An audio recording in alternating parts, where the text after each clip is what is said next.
Okay. Ugh, I feel like I look like a mess. Oh my gosh. Time to check the volume. Gosh. It's voluming. The volume is voluming, so we're good to go. Okay. These are the announcements that I have. Hi, everyone. I'm still trying to get myself together. Oh my gosh. What am I looking at? Good morning. Well, no. Good afternoon. It's afternoon, right? Yes, it's afternoon. I haven't been awake for very long. I've been awake since like 11:45 a.m. So there's that. Hi, Cookie, Delicious. How are you doing? Also, I need to move this. You said, how am I doing? You hope recovery is going well. I'm doing all right. Um, Yesterday was not a good day for my recovery. I don't know what was going on, but I just felt awful.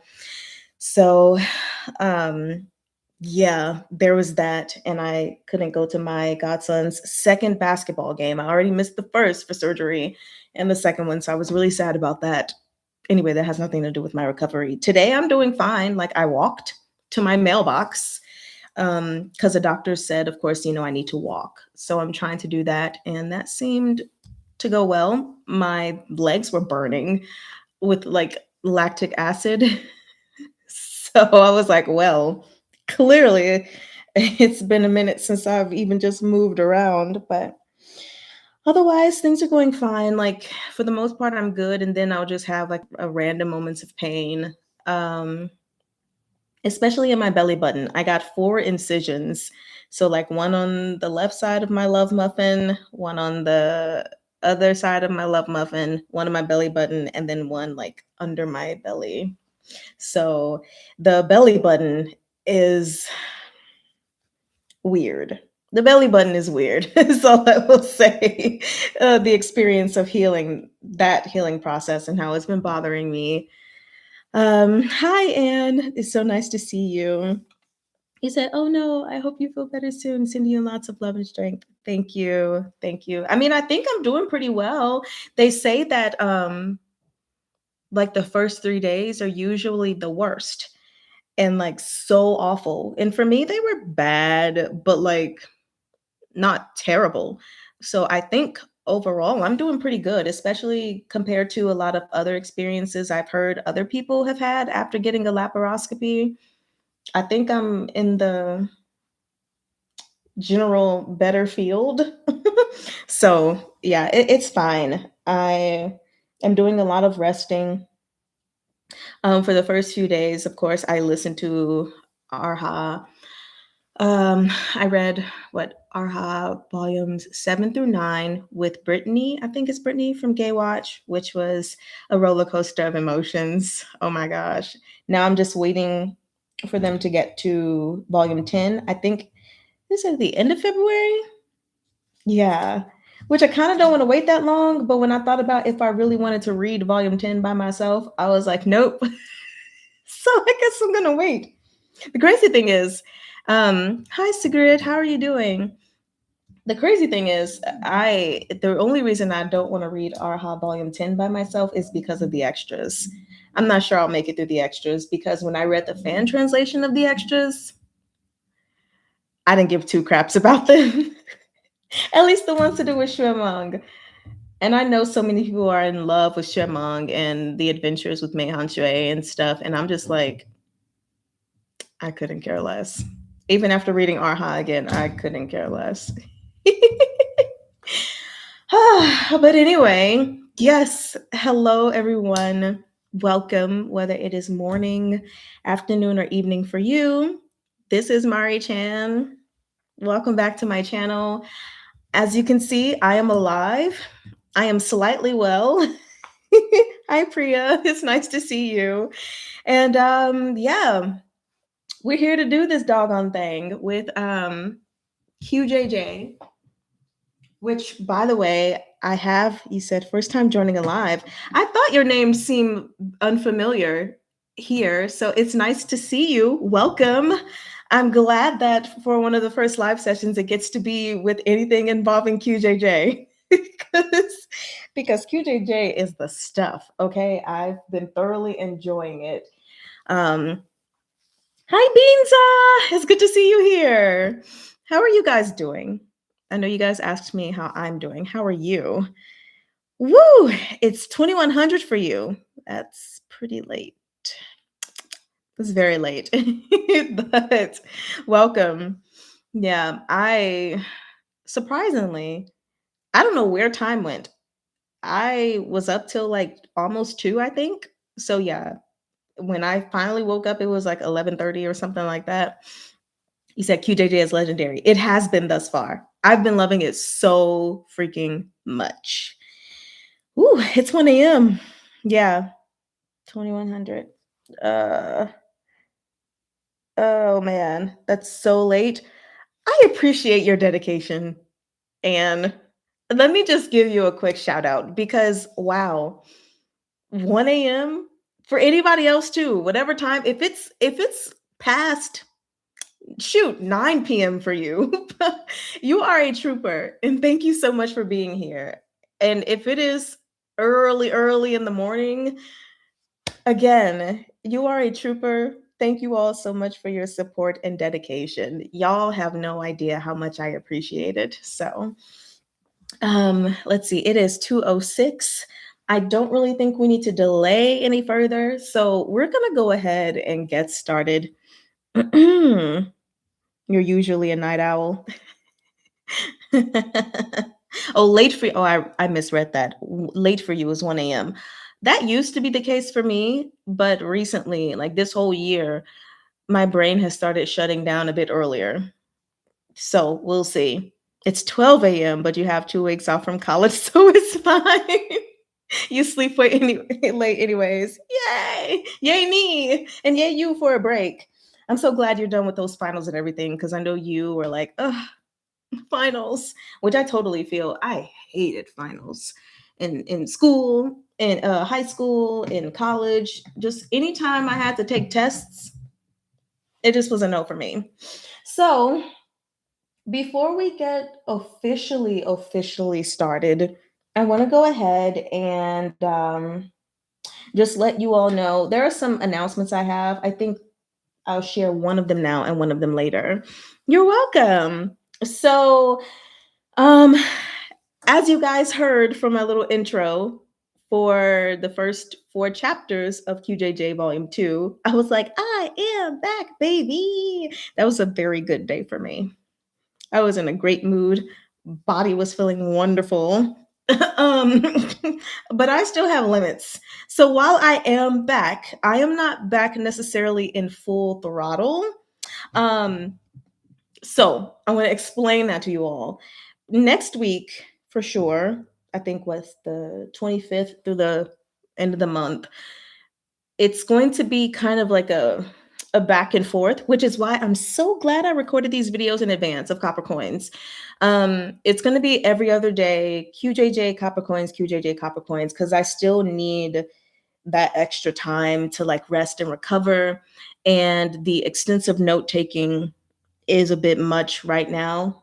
And oh, especially on my arm, which it's actually it's gone down quite a bit. It was swollen, but taking care of that, taking care of me first because that's a priority. So yes, you will not be getting videos of QJJ all next week. It's going to be back and forth between Copper Coins. So enjoy as you will. That may be the case for the following week as well. I don't know. We just have to see the recovery process because of course there's the recovery like on the physical side as far as pain and discomfort and stuff.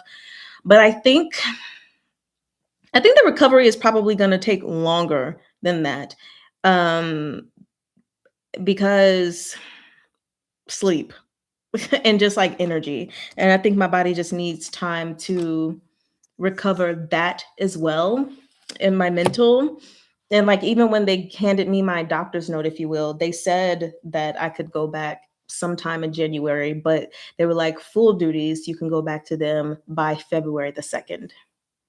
So I'm just putting that out there for you guys. I will always take care of myself first.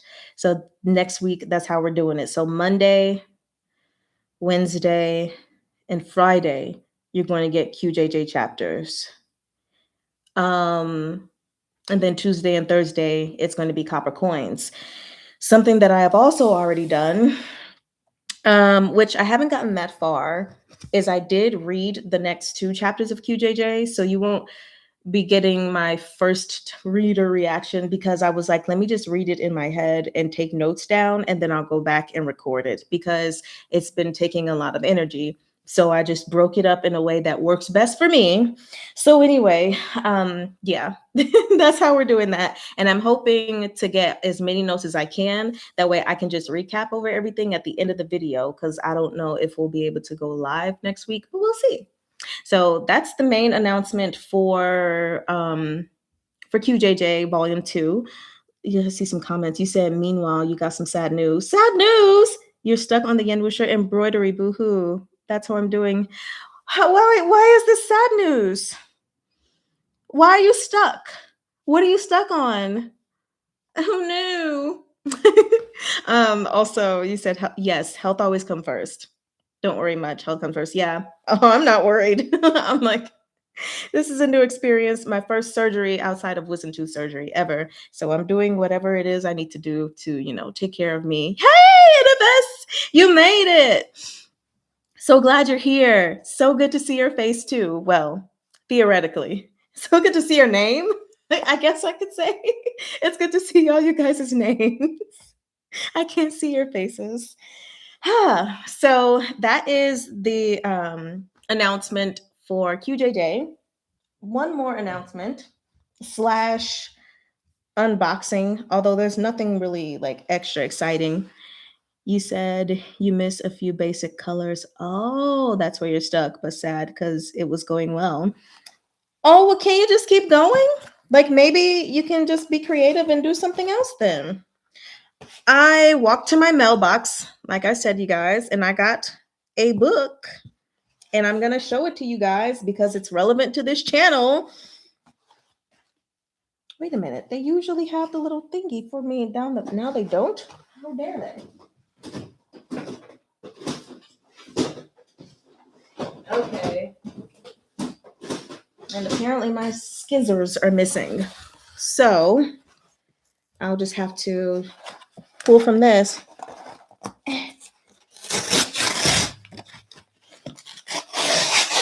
Books A Million always packages their books so snugly. It's one of the reasons that I always get my books from them, compared to like Amazon, who likes to put small things this size in a box this big.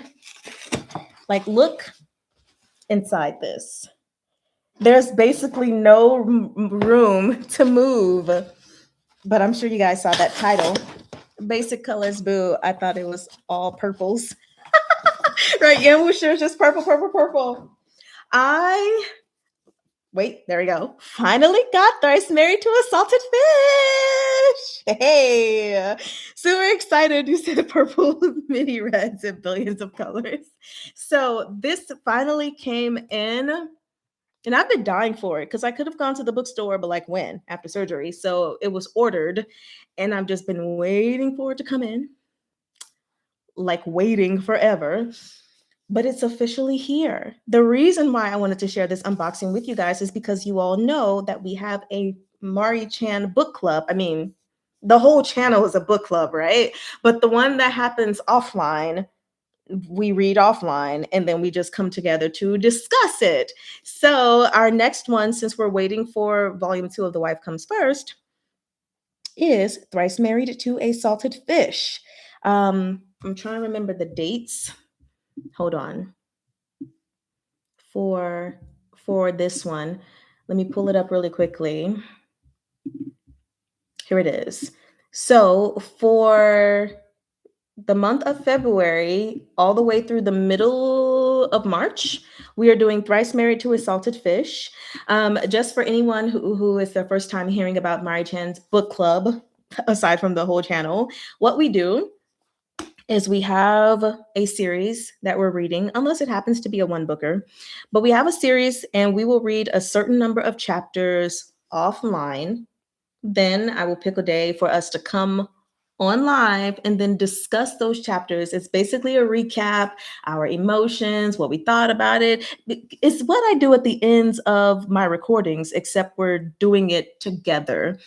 Talking about any theories we might have, how we feel about characters, how we feel about the plot, all of those things. And so for the month of February, basically the whole month, February the 2nd through February the 23rd, we are reading Thrice Married to a Salted Fish, Volume 1 by Pt.2-44.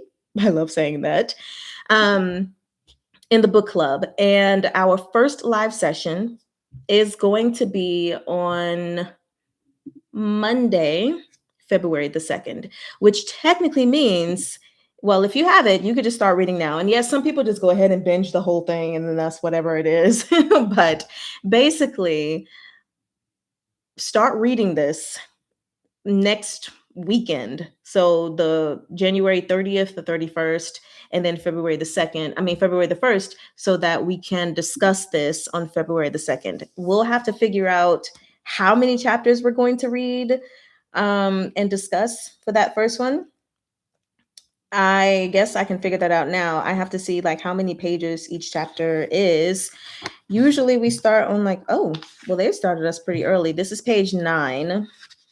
Cool. So, we can read the first 5 chapters. So, chapters 1 through 5 of Thrice Married to a Salted Fish by B. That's what we're going to discuss. I may change my mind and make it more chapters. It just depends. We shall see. Anyway, now that, do you guys want me to read the summary for it? For those of you who are undecided, you might want a summary to see if you want to go ahead and grab this one and join that little book club. You said nice art. Yes, let us talk about the art for a second. I'm tripping. Yes, read the summary. Okay, I will. This is really, really beautiful. Aside from him being in this wheelchair, honestly, it's giving me Golden Terrace vibes because they all dressed in red and everything. But look at this face smiling up at him, like, oh my gosh, they look so cute. I love them so much. And then I don't even know them, but I love them. Here's the side, and they got this little bottle. Okay. And then the back has the red umbrella. Hua Chung is making a feature. No, I'm kidding. Let's see if they give a full view like this. There we go. Very, very beautiful. So we are going to read the summary for this, and then we'll actually get started with what we came here today for. Till death do us part? Why does it start off that year? It's been years since you read it. Oh, man. So 10 years of exhaustive study and sleepless nights have suddenly been rendered meaningless for aspiring imperial physician Lin Qingyu. In the midst of his education, he's instructed to set everything aside and marry Lu Wancheng, the sickly son of the Marquess, all in the hopes that this union will heal the illness that plagues the young master. However, Lin Tingyu quickly discovers that Lu Wancheng isn't just an ill-fated aristocrat. In fact, the man has a mysterious sixth sense that could help Lin Tingyu outmaneuver anyone, even royalty. Thus, Lu Wancheng proposes an idea to his new male bride, one that will help send Lin Tingyu back home to continue his studies and fulfill his dreams, both benign and dastardly.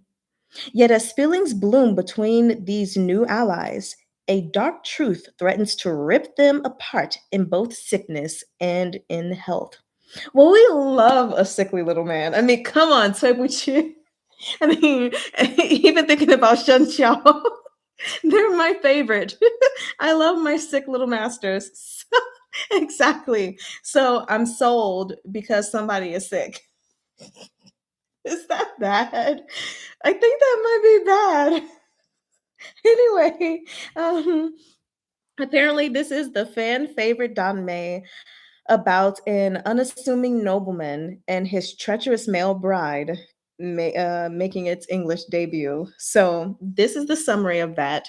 Very excited. We're gonna get into that. So now those are all the announcements I have for today. Let's get to what we came here for, and that is QJJ Volume 2, discussing chapters 41, Part 2 through 44, I think is what it was. Also, since my arm was swollen, I got a little book holder thingy. So anyway, just a very, very quick recap of chapter 41, part 1, titled Lanjo. They did it. They finally did it. Okay. They screwed each other. They had sex. They went bang, bang. We all got that in there. You really want to read Two Emperors Really Smitten by Bika. Never heard of that before, but two emperors royally smitten. Two emperors fall in love with each other? I don't know how that would work. But anyway, so yes, they had sex with each other. So Lanjo Part 2 picks up where that left off, or rather afterward, okay? It starts with Xiao Chiye slept. That's basically as short as the shortest verse in the Bible, Jesus wept. Okay? He slept because the sex was that amazing. And so he was like, okay, I'm good to go to bed now. But then the next morning, yes, exactly, Freya. Shantatran was out. He was out of there. Dude was like, okay, I got what I came here for. And he left. Oh my God. It starts in an innocent way. Extremely innocent. So well, send me information about that in our Discord, please. That way I can go take a look at that. Because if I like the sound of this thrice married to a salted fish, then I'm gonna pick that up too. But anyway, so in the morning, Shantatran got up like it was nothing. Okay. And he's walking out of the room. Chun Yang is like, and even sees like a little mark on Shantatran's lip. And he, I think, wanted to apologize to Shantatran for what happened between him and Tantai Hu, but Shantatran interrupted him and he was like, hey, the redeployment for the uniform guard is about to happen soon, so I'm leaving.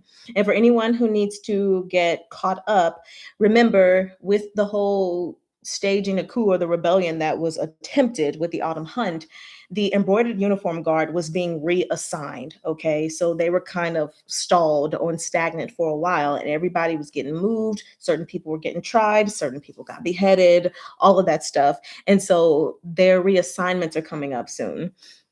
So he did that. Then when he leaves, we have Ding Tao.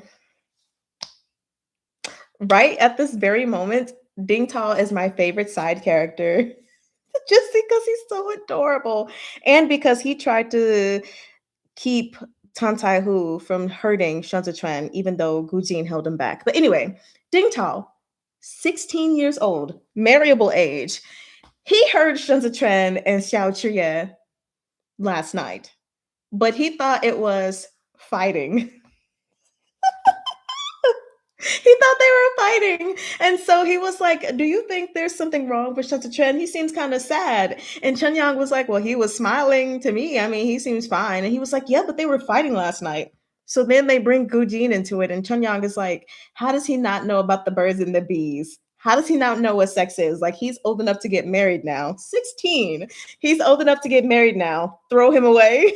And it's just so funny because eventually Xiao Chiye comes out and eventually interacts with Ding Tao. And he's like, what are you still doing here? What you're supposed to be doing? He was like, oh, guarding. And he's like, and where's the person you're supposed to be guarding? And he's like, oh, shoot. And Xiao Chiye was like, throw him away. I was like, y'all better leave my little Ding Tao alone. Come on. Leave him alone, okay? He's an innocent little boy. Okay. Let me see you guys' comments. Tao Tao clocked. He did. I love his name. Yes, I like calling him either Tao Tao or Tao Tze, which I don't see the Chinese translation for, but again, I'm wondering if it's peach. Tao Tze. So, anyway, you said he ate his share of food, says China, and went back to what needs to be done, basically. Yeah, pretty much. You said, I think he was literally, if I don't initiate the boy, gonna not boink me. We're running out of time.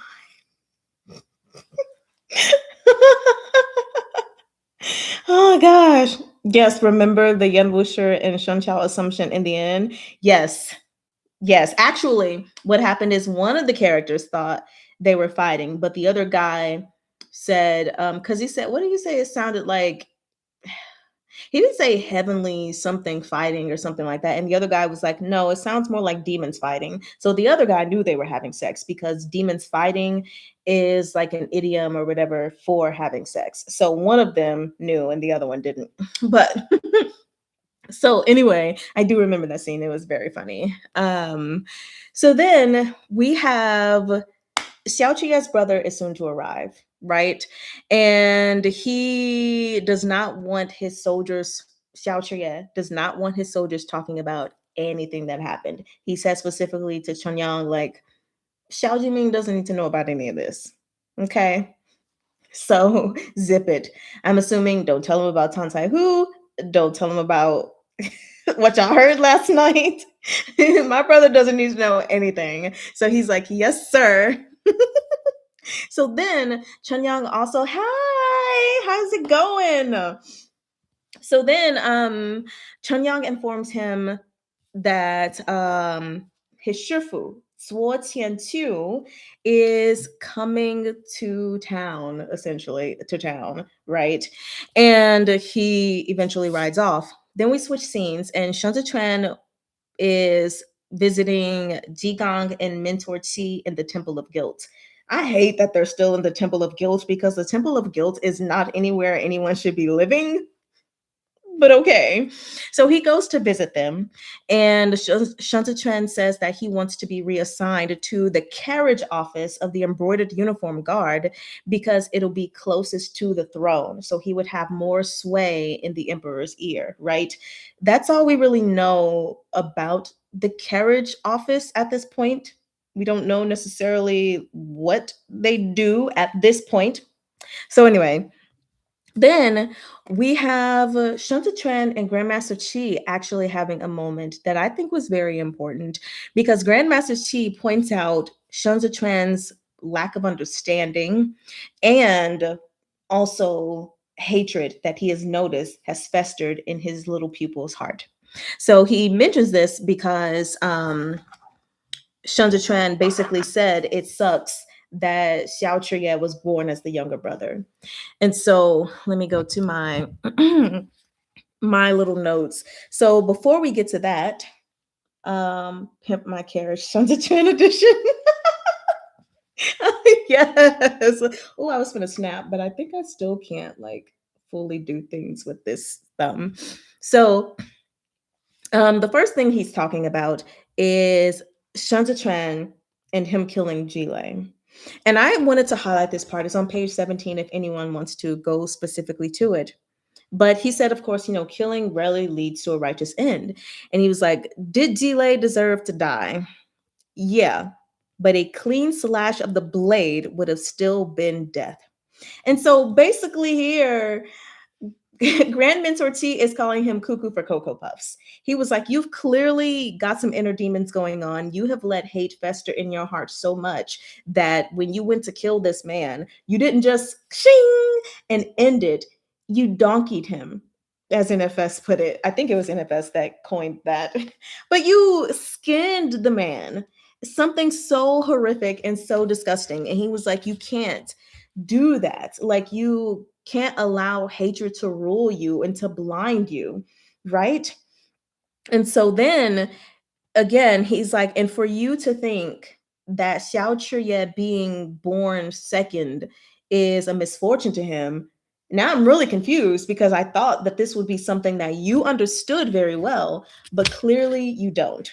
And so he just goes and talks about their upbringing essentially, and is like, Xiao Chuye is a blade. He's a fierce guy, and he doesn't know it yet, how wonderfully he can be wielded, right? Or what he can do. And so everything that Xiao Jiming has done has been for the betterment of his little brother. And him having him in Chudu and all of him like giving him over and everything is not just la di da and everything like that. He's like, listen, he has given him, battle experience, but not only that, with him staying Xiao Chuye, staying in Chudu, he is learning to rein in his arrogance, his willfulness, his just, I'll do whatever the heck I want, which is something he might not have learned to rein in if life was different for him. If he was the first child or if he stayed at Libe with his family. But with him being here, he's learning wisdom, essentially, which is something that is important for a blade. Someone who can be used to fight grander schemes and grander battles is going to need to know how to rein in on themselves, how to be smart, how to be discerning.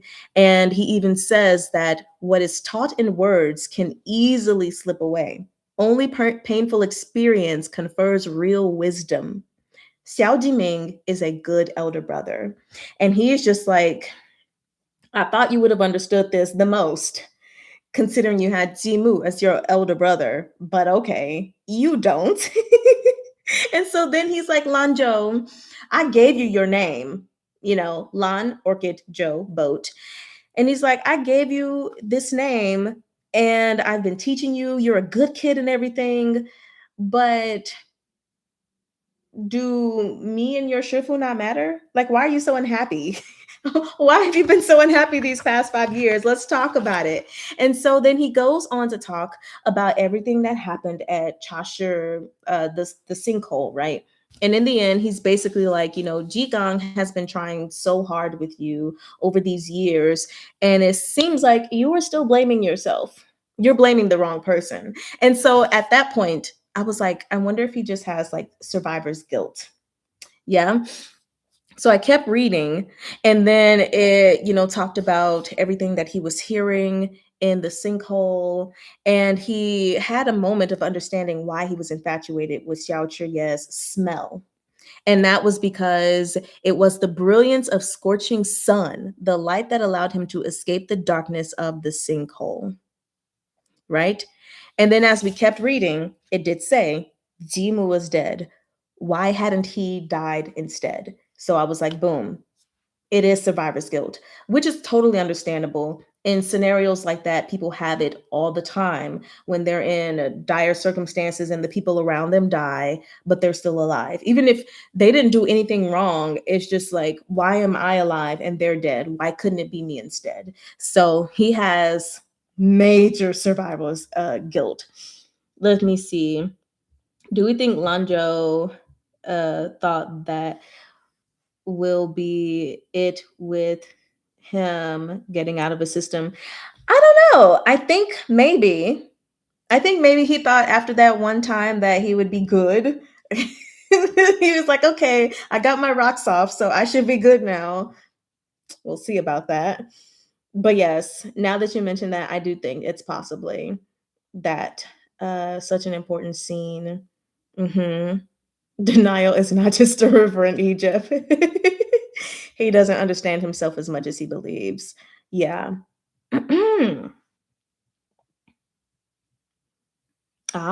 So you think that he thinks if he gives in to Xiao Chuya, that Xiao Chuya will eventually get enough of him and then drop him. Quite interesting. Hmm. Yes. Mm-hmm. So I'm just trying to make sure I read y'all's comments.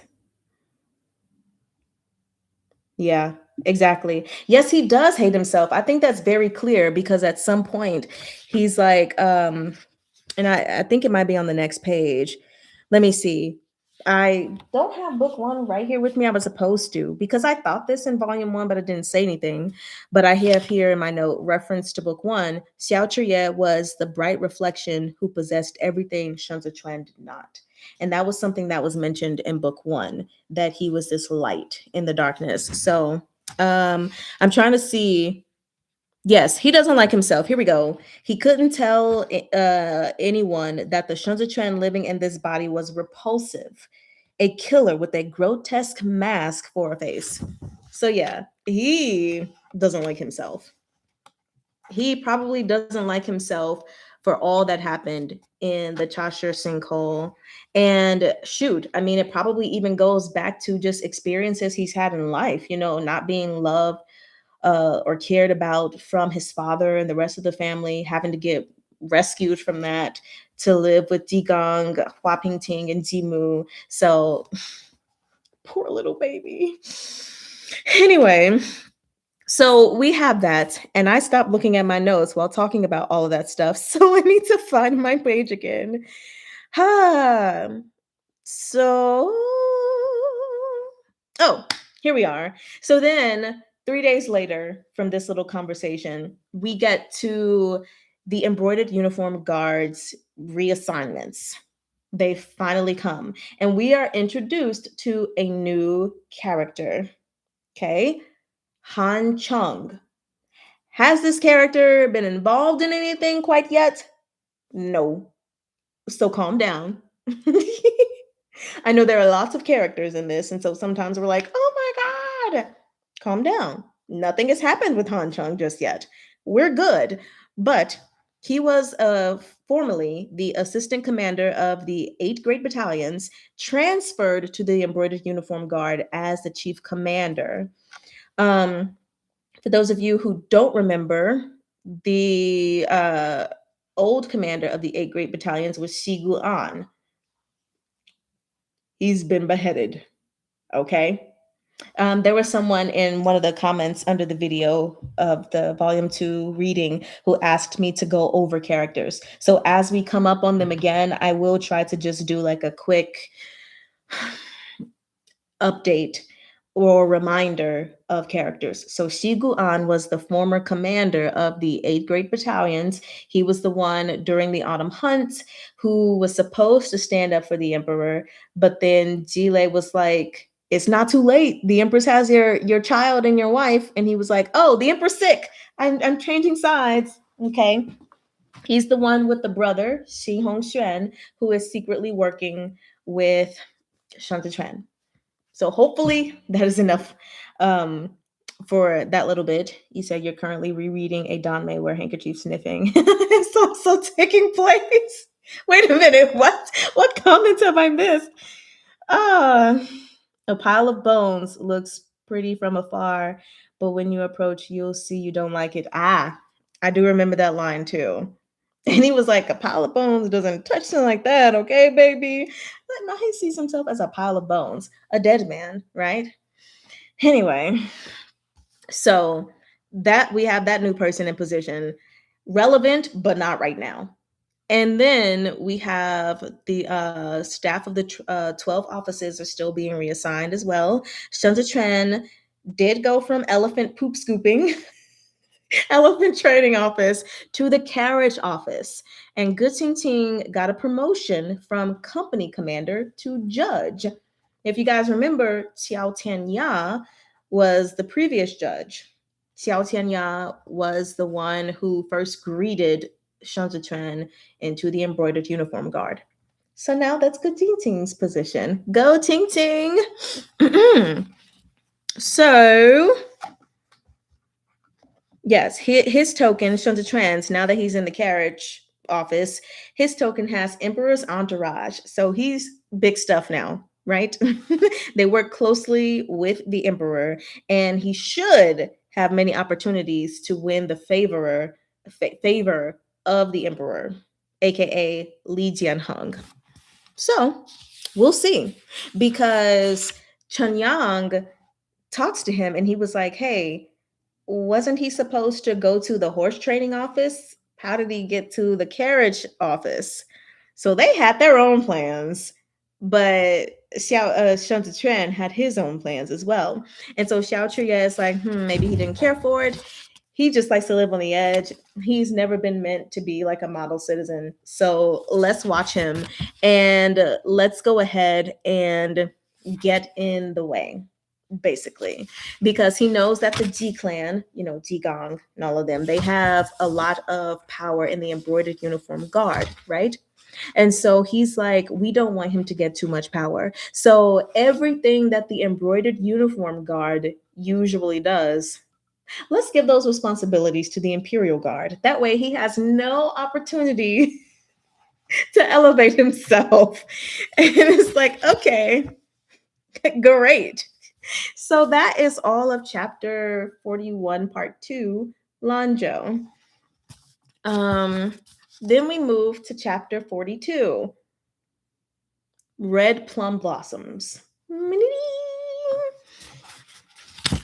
Let me go to my notes for this one.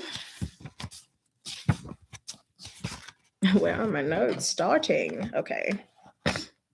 So with Red Plum Blossoms, we start by, of course, having Chun Yang inviting Shan Zhichuan to the dinner for the masters, because remember, Xiao Chuye wanted Ji Gang and his Shifu, Zuo Tianqiu, to get a chance together because they're both Ji brothers, okay? Adopted by Ji Wufan. Old character. I'm just going to say he's irrelevant, even though that may not be true, but he's gone. He's dead. So anyway, he wants them to have dinner together. So he sends Chun Yang to send off this invitation, but it's Good Ting Ting who takes it in Shan Zhichuan's stead. And they got some beef with each other. So they're being cordial. And as soon as Chun Yang leaves, Shan Zhichuan steps out from hiding. And Good Ting Ting is like, are you really going to do this? Like, I'm concerned. He's probably planning something against you. And so Shan Zhichuan is like, no, he's really, truly connecting two brothers. Like, this involves his Shifu. There's not going to be any scheme. We're going to go and everything's going to be just fine. So he's like, okay, then fine. So like I said, we have Xiao Chuye having the Imperial Army take all of the responsibilities of the embroidered uniform guard to gain power of all of the military. I think this is important for us to know. This is not just for him to get on Shan Zhichuan's nerves. This is not just to keep Shan Zhichuan from getting too close to the emperor, but he has a plan. And what he's doing is going to help him amass military power, which would make the emperor solely rely on him. Okay, so we have a scene switch where Shan Zhichuan goes to secretly meet with Xi Hongxuan at Old Hua Pavilion. Got some cute little dancers and all that stuff and food. Y'all know how the pavilions be pavilioning, right? And so he said the cup singing, poor cup. We're getting there. So he meets with Xi Hongxuan. And we learn, actually, because Xi Hongxuan mentioned that the kick that Xiao Chuye had given Shan Zhichuan 5 years ago has left him dealing with an illness that's just like really hard to kick, which is sucky, but it is what it is. So now, really quick update for those who may need, or did I say it already, who Xi Hongxuan was? Yes, I did. So I don't think I need to reiterate. Xi Hongxuan is the person who's been secretly working with Shan Zhichuan this whole time. He was Xi Guan's younger brother. Okay. So another tidbit, which it was talked about in the chapter anyway, Xi Hongxuan gave over information about his brother. Okay. Big fat. Xi Hongxuan gave up information about his brother in a private military, right? He got elevated to a position. Oftentimes he found things for the emperor to do that would be fun. Yay. So the emperor had favor upon Xi Hongxuan because he was the fun-loving guy. But we know that the emperor has been a bit more serious lately. So now going back to this, Xi Hongxuan actually says that, number one, he's worried because he thinks that Shan Zhichuan may be in the palm of Xiao Chuye's hand after he finds out, like, oh, did you really get into bed with him? So he was like, I'm worried that you may forget about our alliance with you sleeping with Xiao Chuye. And Shun Zichuan is like, it's a means to an end. Like, calm down. I'm perfectly fine. 1 second, you said, I mean, I know it's not politically correct, but at least he's easy to differentiate. I mean, well, totally like surprised me in my imagination for how I imagined Shi Hongxuan to look. But so yes, I get it. Um yes, he was like the palace entertainer for the emperor. And so then we have basically them discussing that, during the autumn hunt, Xiao Chuye showed his hand. People did not know before how cunning and how smart he was, but now they do after that. And there's nothing that he can do that can take that image out of their minds. So he's being very closely watched by the six ministries, by pretty much everybody, and he can only be good and still try to amass military. Don't look at me. Can amass military power as best as he can. So, Shi Hongxuan says that he is no longer in favor with the emperor because the emperor is being more serious, and Shi Hongxuan was all about fun. And so he's concerned about that. But Shun Zichuan believes that the emperor and Hai Liangyi will have a falling out because he's like, if it literally just takes a couple words for him to start being serious, then we're in for a world of trouble. Trust me, it's going to get to a point where the oil and water are not mixing very well. And they're going to have a falling out. We just need to be patient, is what Shun Zichuan is saying. And so then we have it now, of course, since Xi Guan is gone.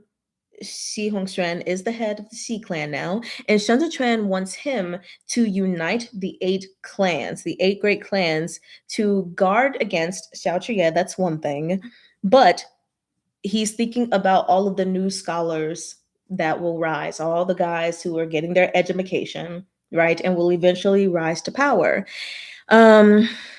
So Shi Hongxuan is afraid that Yao Wenyu, that's Hai Liangyi's disciple, who doesn't have anything to do with political things right now, that he wouldn't go against his teacher. And the Yao clan is part of the 8 great clans. So Shi Hongxuan is like, well, how are we going to get the Yao clan to join? There's no way he will go against his teacher. And Shun Zichuan is like, 8 is the important thing. 8 clans. Which clans they are doesn't matter. We don't need the Yao clan. Get another clan. So there's that. And he's like, listen, we can do this. We can keep Xiao Chuye so busy with his stuff and busy also trying to thwart me that he won't pay attention to what you are doing, the plans you've got going on, and what you're amassing, right? So don't worry about him finding out anything. Which, I mean, the guy he did become very busy because he was trying to thwart Shun Zichuan. So you said there's big classism, a bad message in all these court settings, but then they just fixed the system. So I have a note on page 31, apparently. So I'm going to go to it.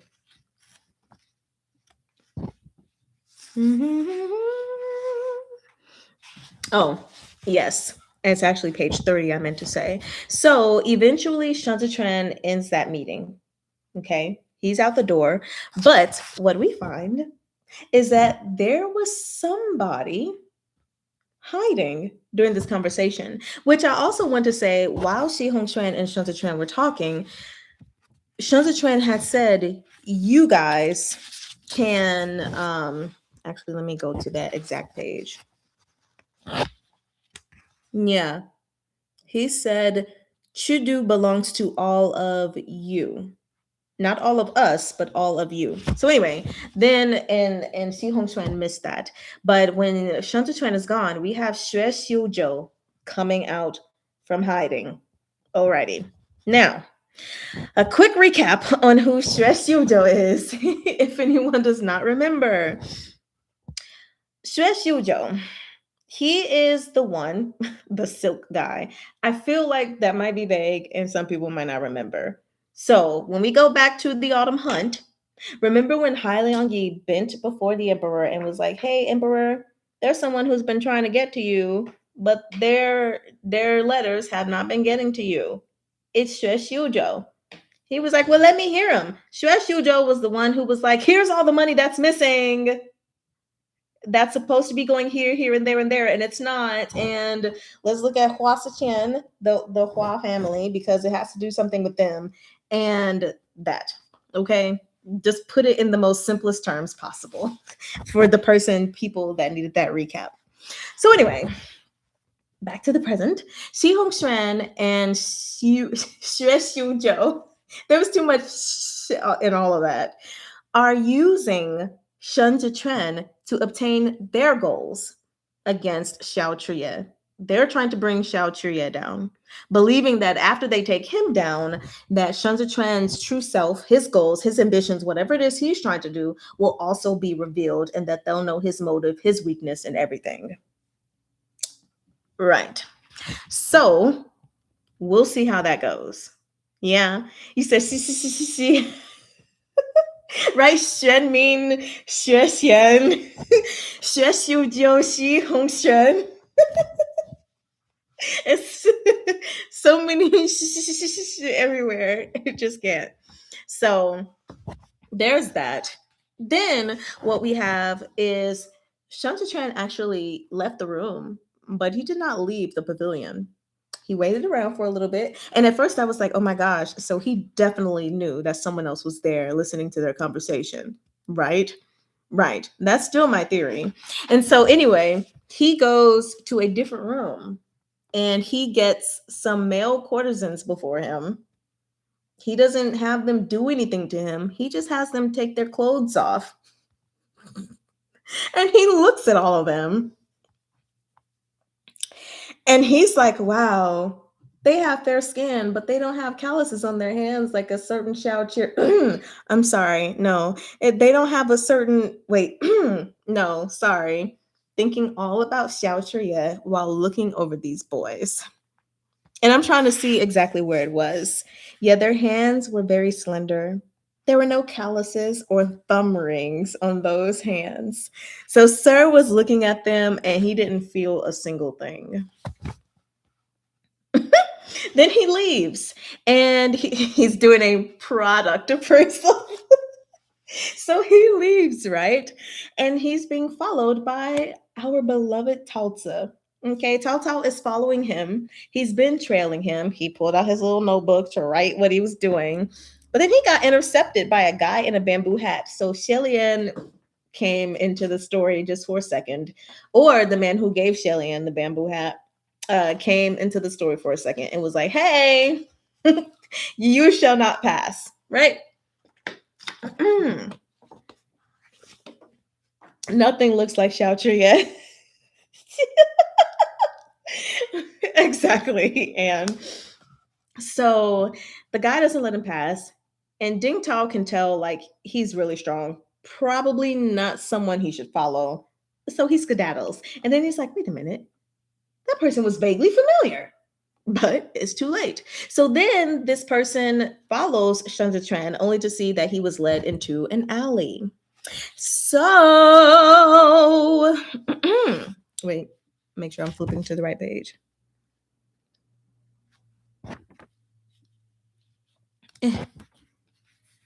Okay, there we go. I had to make sure I was on the right page for my notes. So when we get to an alley, he's like, should I call you Qiao Tianya or Song Yue? Now, I don't know if the person who asked who is Song Yue in the comments is here or will be here later. This is for you. Song Yue is Xiao Tianya. But okay, let's be silly. Song Yue, if you guys remember in volume 1, when Shen Zhiquan first left the Temple of Guilt, he was instructed by Jigang and Mentor Qi to find someone named Song Yue. And this Song Yue was supposed to take care of him, take care of all his remedial, his daily tasks, just take care of him. So he didn't have to worry about those things, right? So that was Song Yue. He didn't find him in book 1. he was interrupted when he was looking for him by Xiao Chuye. Okay, there we go. That's Song Yue. You said, I can imagine the Sun Tran writing. A 1-star Google review. None of the courtesans look like Xiao Chuye. Very disappointing. No calluses. No thumb rings. What are you doing wrong at this pavilion? So anyway, he finally found him. And now we know that Xiao Tianya is Song Yue, which I have to say, I was super surprised about, but it definitely made things clear to me because I never voiced it because I don't voice all of my thoughts. But while I was reading volume 1, when the autumn hunt thing happened and they were all fighting and everything, when Xiao Tianya and Shen Zichuan faced off, I felt like he was being a little too lax. And even I remember him saying there are 2 kinds of people that you don't fight, and you're one of them. And I was like, so, I don't know. I just found that interaction odd, but I never really delved any deeper into it. But it makes sense. And I had already said from the beginning that I liked Xiao Tianya. I wasn't 100% sure why, other than the fact that when Shen Zichuan first joined, that he was looking at everybody like, don't matter what happened before, what matters now, he's a part of the embroidered uniform guard. And even with them having an interaction, he was like, Shen Zichuan, don't you have a weapon? You need to take care of yourself. I mean, I would totally bust Xiao Qi upside his head if I could for you. I can't though. So I've always liked him. So even when the whole autumn hunt thing happened, I was like, I don't know. I think I still like Xiao Tianya. They're just something, I don't know. But then from this, we knew. And even Shen Zichuan was like, oh, that's why things went so smoothly for me. He was like, yeah, I was really just following your lead. You didn't expect Xiao Chuye to be smarter, basically, but he was. And so, again, I just followed your lead. So it was very exciting for me to know that, number one, my liking Xiao Tianya was not misplaced. And also, even though I couldn't put my finger on exactly what was what, I knew there was something strange about the fight he had with Shen Zichuan. So anyway, it just felt like he wasn't going all out. So anyway, let me see. Let me pass all of your stars on rating the pavilion. You do love they included him checking on himself, so we know he is attracted. Right? I gotta make sure. You said, oh, Marisha, you totally spotted Chilton. Yeah. Just didn't figure out. Yeah, basically, I was like, something about him. I just didn't know what the something was. And that's okay. I don't have to know everything. If I knew everything, the books would be very boring reads. But at least I was in the right direction. It guides you so well. Yes, writing is so good. I think if you pay close attention, there are still going to be many things that we're like not going to find out until we read it. But there are some things that they lead you gently there for you to at least know in part, you know? So anyway, that happens. He's like, I'm going to take care of you. I owe a life debt to Grand Mentor T. And now I'm going to take care of you. That's what this is. Okay. So then I got to go back to my notes. Oy, oy, oy, oy, oy, oy, oy. I did that note. Okay, my next note. Got it. So then we have the dinner. Okay. You said unconsciously you pick up on a lot of stuff. I think so. Yeah, you just pick up on things and don't even realize that you're picking up on things until it's put in front of you finally. And you're like, I knew it. Yeah. Everything don't got to be called out loud. Like some things are just stirring in your mind, you know? So anyway, finally the dinner for the 2G brothers, or his name is Zuo Qianqiu at the moment, and Jigang happens. And the cup! And Shen Zichuan takes Jigang to go there. And they go to this. Qiao Tianya also accompanies his lord now, basically, right? And we have, I have to point this out on page 36. After, Xiao Chuye was like, "Hi, I've been busy. I'm so sorry I didn't greet you at the door, Shifu." Blah blah blah. Then we have Shunta Tran and Xiao Chia exchanging some greeting words to each other that sound polite on the surface, but Xiao Chia is thinking down and dirty, right? Because he's like, because Shunta Tran was like, my duties have been much lighter and my post Shishong has been looking out for me. And Xiao Chia is like, it's my pleasure. But if you want to be busy, come to me and I'll make the bed and welcome to you. And so it says here that as soon as Shunta Tran heard the word bed, Shunta Tran's neck ached as soon as he heard the word bed. A phantom heat lingered where those teeth had pierced skin, so searing his smile faded. The reason I point this out is because Shunta Tran told Xiao Chia in Volume 1, you best not bite this neck. But we have it here confirmed that Xiao Chia did not listen to him because he had the lingering phantom heat from where the teeth had pierced on his neck. So again, I just think it's hilarious that even all the way in Volume 1, Shunta Tran knows how obsessed with his neck that Xiao Chia is. And Xiao Chia was not obedient in not biting his neck. So I just really wanted to point that out. I don't know why, but I just had to. So anyway, the two Shifu, they get there. There's a little beef between Ding Tao, Gu Jin, Xiao Tianyang, all of them, but that is what it is, right? So Jigang and Zuo Tianqiu, they finally reunite. It's a little awkward at first, and Xiao Chiye and Shunta Tran go outside to leave the teachers slash brothers to have a moment for themselves, because it's been so many years since they've seen each other. Xiao Chiye bought this estate from the Yao clan. It's very expensive. It's very elegant. It's very not Xiao Chiye.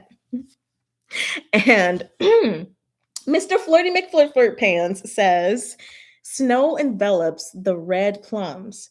Fragrance envelops Lanzhou. For his smile, I'd pay 1,000 gold. The Flirty McFlirt is on 100. And then, not only that, right after he said he would pay 1,000 gold for that smile, what did Shunta Tran do? A smile slowly spread across his face. Couldn't even help himself. Couldn't even help himself. Who could help themselves? If Xiao Chia said that to me, I'd be a lost cause. So, yeah, that was perfect. That was perfect. Oh my gosh, I just had to share that because I was like, so anyway, we get to you swear Xiao Chia should be a poet. Yes, I mean for real. Because come on, who could resist Xiao Chia? I don't know. It certainly wouldn't be me. I could never. So then, hold on. Okay. So then, we have coming to the end of this page. Yes, he is smooth MFer. I like page 38, which I said at the end of my notes for the reading. Xiao Chia is a very smart guy. He knows, actually, I just have it highlighted here, that he realized concerning Shunta Tran, what he grabbed that night that they had sex was water. It flowed through his fingers and it was gone. Quite literally, because Shunta Tran the next morning was gone. And he was like, Shunta Tran had not been even remotely reluctant to leave. He had not burned himself into, at least he thinks, into Shunta Tran's memory at all. He has, though, just not in the way that he wants, not in the way that he expected, right? But he does realize, I appreciate that he realized, even though he is smitten even though he is strong already, that Shunza Tran is not so easily caught. Even if feelings might be there, he's not so easy. He says Xiao Qiye wants to claim, yes. And Shunza Tran is like, can't catch me. Can't catch me. So there's that. And then I just think it's funny because he realized he was the one that was defeated by lust. But then when we go further down, Shunza Tran was like, I advised you already. It would be best not to bite this neck. And I just thought that was funny because to me, it was like Shunza Tran was saying, I already told you, don't fall in love with me. Essentially, like, because he already knew how obsessed Xiao Chuye was with his neck. And so I felt like him saying, don't get yourself pulled in. Don't indulge with what you love about me so much, what you like about me so much. I already told you, bruh, and now look at you. That's how I felt about Shunza Tran's words there. So then at the end of that chapter, while they're talking, we have where Xiao Chuye is basically saying, I mean, but you still have sex with me. What was the point of that? And he was like, honestly, I think you're more terrified of succumbing to desire than I am. And you know what? I'm inclined to believe Xiao Chuye because, I mean, he was at first. I don't think Xiao Chuye was terrified of succumbing to desire. I think he just really didn't want to, based on his teachings, because Zuo Qianqiu told him, like, if you're a general, don't start a family. I mean, if you're a warrior, a soldier, don't start a family, and he was always fearing that if he gave his heart to anyone, then he would run into those same circumstances. And so when my husband's home, I think he just really didn't want to be put in that position. But at the end of the day, he was like, I mean, well, it's Shunza Tran though, and and so he gave in. Meanwhile, with Shunza Tran, I think he might genuinely be terrified of like falling in love, of being with someone. So that's the end of that chapter. It might turn into an Omega verse with all the biting and claiming. Oh, that'd be hilarious. I have never read an Omega verse Danmei before. Manhwa, yes, but just like a novel, I haven't. Anyone know of any good ones? I might invest. Anyway. Nando was hooked. He just doesn't know. Retreat to advance. Intimacy terrifies him. Yeah. I mean, and it should terrify him. Well, I won't say it should, but when has he been able to have intimacy? Even as a child, because intimacy isn't just something romantic. It's not like he had an intimate relationship, a good, loving relationship between him and his father, him and his mother, everybody from that shun manner was trash. So it's, I get it. So then we move to chapter 43, which is entitled Cartographs. And let me just go to my notes. This one is the one that's going to take some time. I have 2 big notes worth of stuff on it. So you said trash. Yes. Yes. Yes, he focuses on the issues at hand because he's so scared. Yeah, he's like, I gotta find the right focus, and this ain't it. So then we have chapter 43, cartographs, and new chapter, swig of water. That's not what that means, but. Hi, love. Oh, I think he closed the door. He did not hear me. Okay. So anyway, we have Jigong and Zuo Qianqiu basically getting drunk. Them getting drunk is helping them get past all this awkwardness that they have with each other, right? And helping them to warm up to each other. It's been a minute. And we have Jigong removing like some bandaging from his neck, and it reveals so many burns. And Zuo Qianqiu was like, how did this happen to you? Like, how did everything happen in Duanzhou? And so he reveals that Duanzhou fell in less than a day. Number one, this is again going back to 5 years ago, the Chasher sinkhole, that fighting, all of that. And so he says that Shun Wei, Shun Zitran's father, dead, immolated, right, was a scapegoat. Since someone tried to kill Shun Zitran while he was in prison, that's why he believes Shun Wei is a scapegoat. Because Shun Wei was already done. He was already dead. What would be the point in killing his only son who had nothing to do with all of that? So he's like, it's suspicious because there was no need to kill him. Meanwhile, Zuo Tianqiu was like, well, he was the only living Shun left. That in itself is suspicious. So they're both looking at the same instance and both holding suspicions, but toward different people, right? Jigang is holding suspicion towards someone unseen, unknown yet. Meanwhile, Zuo Tianqiu is like, well, Shun Zitran himself is suspicious. So Zuo Tianqiu asks if Shun Zitran wants revenge. And Jigang is like, the hell? He shares a surname with Shun Wei. That's it. That is all they share with each other. He didn't live a good life there. I took him under my household, under my wing, with my wife and my son. What revenge does he want for Shun Wei? That bastard? Absolutely not. And so he says that Shun Zitran is just investigating the Zhongbo defeat and all of that stuff to know why he suffered.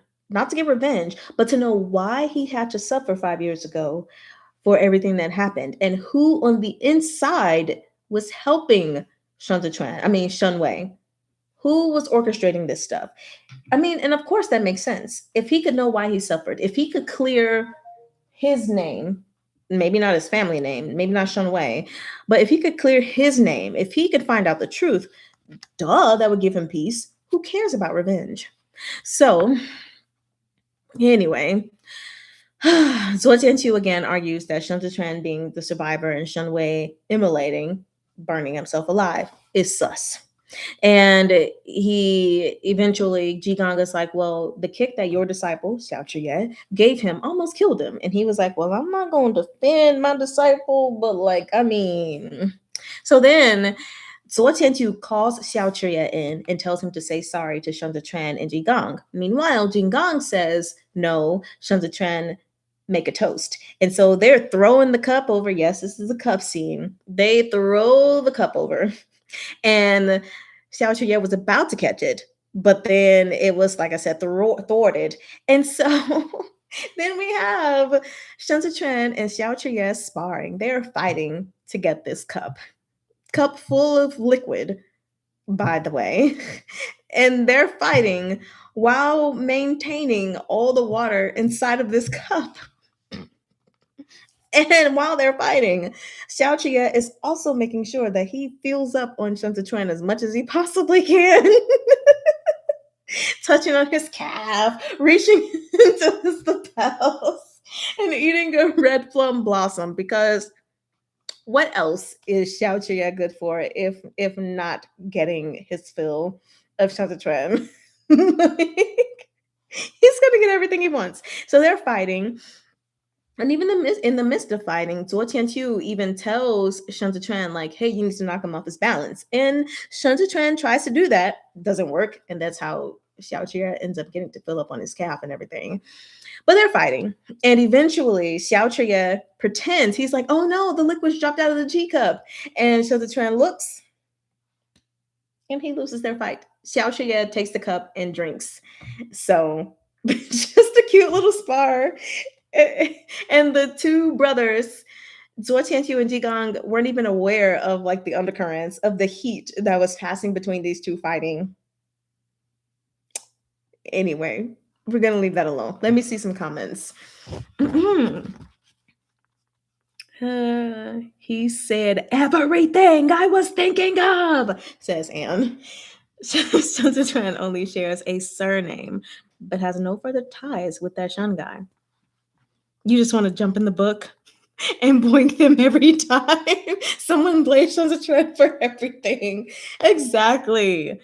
Oh my gosh. Everyone, please worship the cup so So brave to be a victim in their banter. I mean, I don't think I'd mind being a victim in their banter.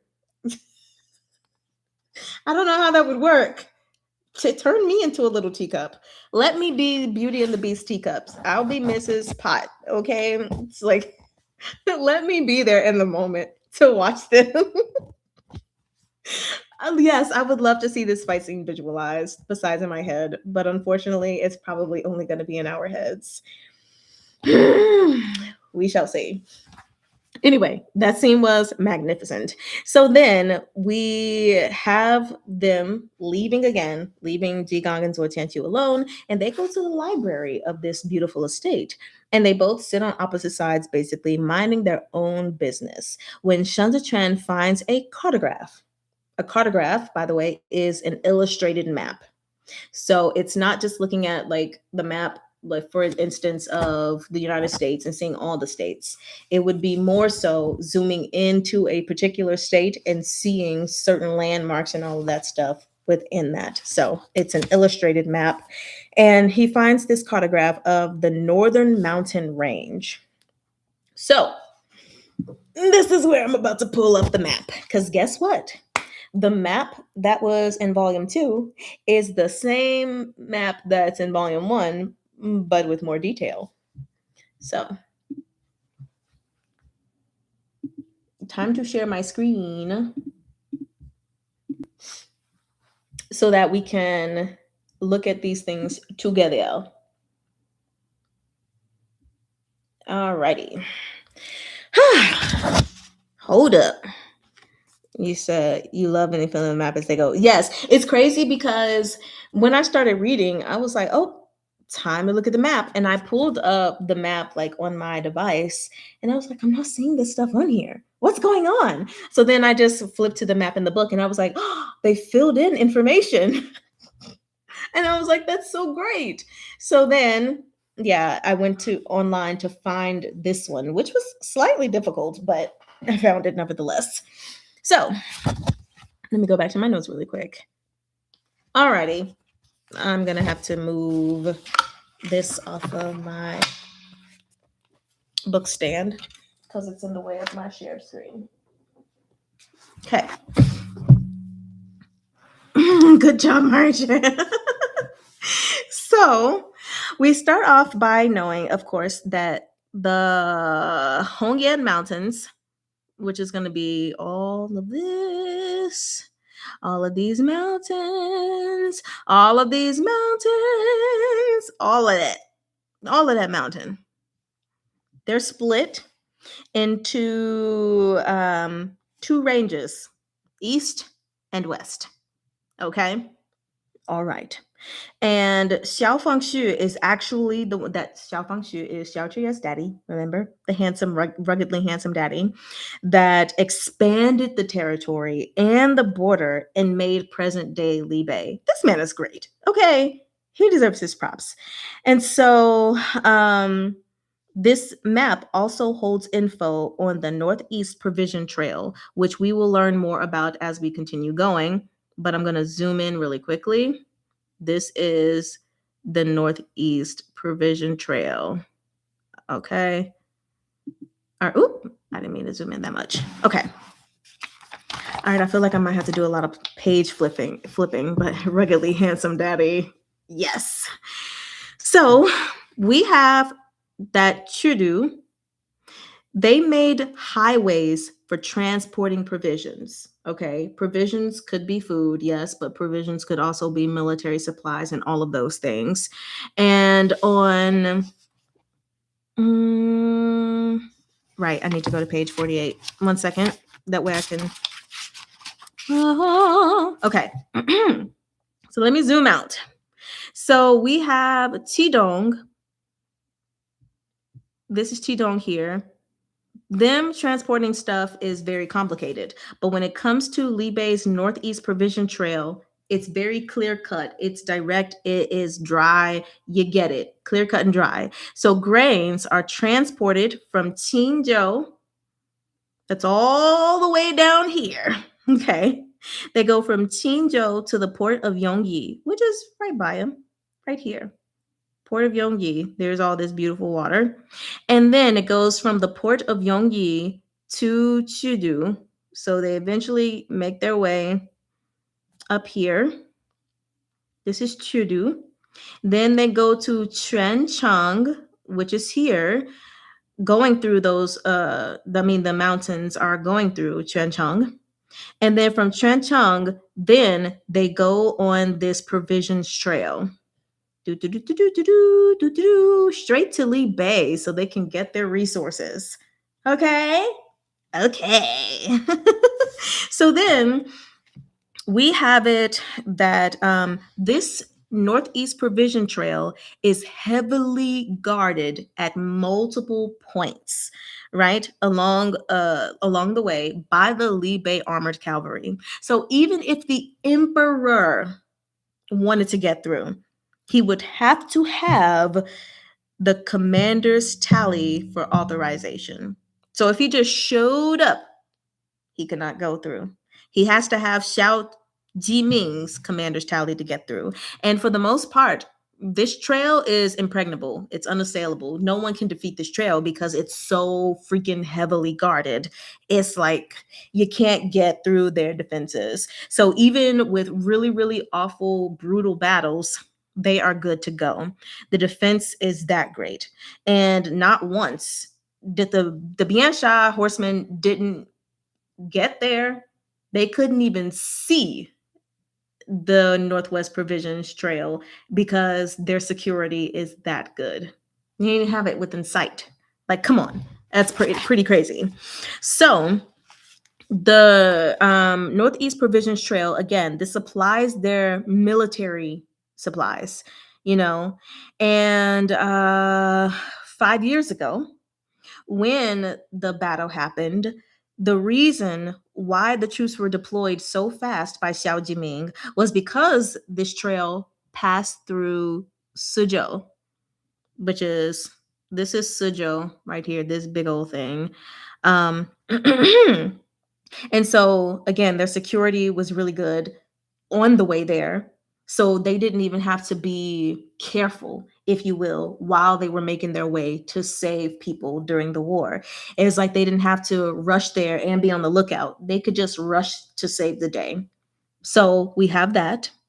Let's see. So eventually, Xiao Chuye, like I said, he notices what Shun Zitran is looking at. And by he notices, I mean that he goes over by Shun Zitran because, of course, he can't stay away for too long. And he sees him and he was like, oh my gosh, do you want to learn military strategy? And Shun Zitran is like, no. He was like, okay, let me teach you then. Because no really means yes in Shun Zitran. So like I said, he teaches him a thing or two. So what we have is the Chashu River, this beautiful land. All water is going to look like this, right? Here's the Chashu River. Okay. Anyway, this river is Zhongbo, the east part of Zhongbo's greatest defense. This river. And the Biansha horsemen, they used to only attack the Bianjuan Commandery, which is all the way down here, which you can see is where the river, honestly, it thins out, right? And probably at some point stops. So they would only fight here because it was really hard for them to get past the defenses here. So they would fight the Bianjuan Commandery, which is led by Lu Guangbai. And this was also the weakest point, again, which is why they fought here. But Lu Guangbai defends it so freaking well. Usually, the Biansha horsemen attack at night. And what is Lu Guangbai and his men very good at counteracting? Night attacks. So let me go to my note. 1 second. Okay. Here we go. So, Lu Guangbai is one of the best in the country at attrition warfare. Now, for anyone who does not know military terms, me, attrition warfare is a military strategy that is focused on wearing down an opponent by inflicting casualties that are unsustainable, like that is so difficult to come back from. So just inflicting blow after blow, loss after loss, that's really hard to come back from, whether it's in the killing of people, the disruption of like food, or breaking up their equipment, stuff like that. So Lu Guangbai is really good at those kinds of attacks. Then no. So we have Sun Tzuan. Once he hold on, and yet Lu General gets least money in the desert. So fighting. Yeah, we're gonna yes, exactly. So Lu Guangbai gets the least amount of freaking money, and they're in the desert too. If anyone needs it, they need it. Like for real. So Sun Tzuan points out that the Bianzhou commandery, that they don't have a cavalry, which a cavalry is basically a military unit where usually they're on horseback, they have lots of speed and shock attacks, right? They're very mobile, they're armored, and sometimes depending on the time period, they have mechanized units like in present day tanks, or in past days cannons, stuff like that. So he was like, well, they don't have that. And Xiao Chia is like, yeah, they don't need that. Why? Because the Lu clan is broke, but wars still need to be fought. So their constraints are what made them experts in how to deal with the Biansha horsemen and fight them in such a way that continues to protect Zhongbo. It's just freaking amazing. Y'all, I don't even care about military strategy in regular life. But in this world, I'm like, yeah. So then we move on. And he is stating that yes, I don't remember that being mentioned in this chapter though. Maybe it was, so I didn't state that. But yeah, his no, no, that was stated sometime in volume 1. For anyone who doesn't remember that, yeah, his sister is also married to Jiming, so they're brothers-in-law. Yay! Anyway. So then, when we move forward, we have the 12 tribes of Biansha is a collective. I mean, obviously, it's 12 tribes, but it's a collective. And originally, they had more than 12 tribes. But there was one tribe in particular named the Huiyan tribe that now deals with Libe in the trade market because they were driven out by the other tribes. And the thing about these tribes, which we hear about a lot when it comes to tribes, is that they don't have one ruler. Like they can't agree on a ruler. So not only are they fighting Zhongbo, not only are they fighting Libe and Bianzhun and all of them, they're fighting each other. Lovely, right? They're just fighting all the time. And 5 years ago, it was Hanma and Gosha who fought. Those were two tribes that fought at the Chashire border. So, whew, moving forward. Hold on. Make sure I'm still following my notes.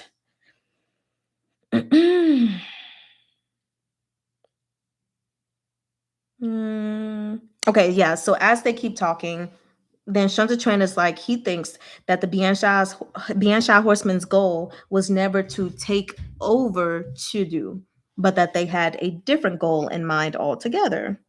So the reason he says this is because even if they successfully, defeated everyone, Chudu, all the way over here, is the heart of Great Joe.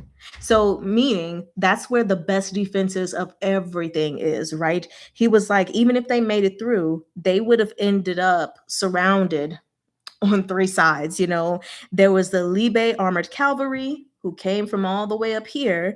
There was the garrison troops from all 5 of Qidong's commanderies, which is down here, and the 8 great battalions, which are already in there. So by the time they got here, they would have been defeated. So then the question is, well, what was their actual main goal?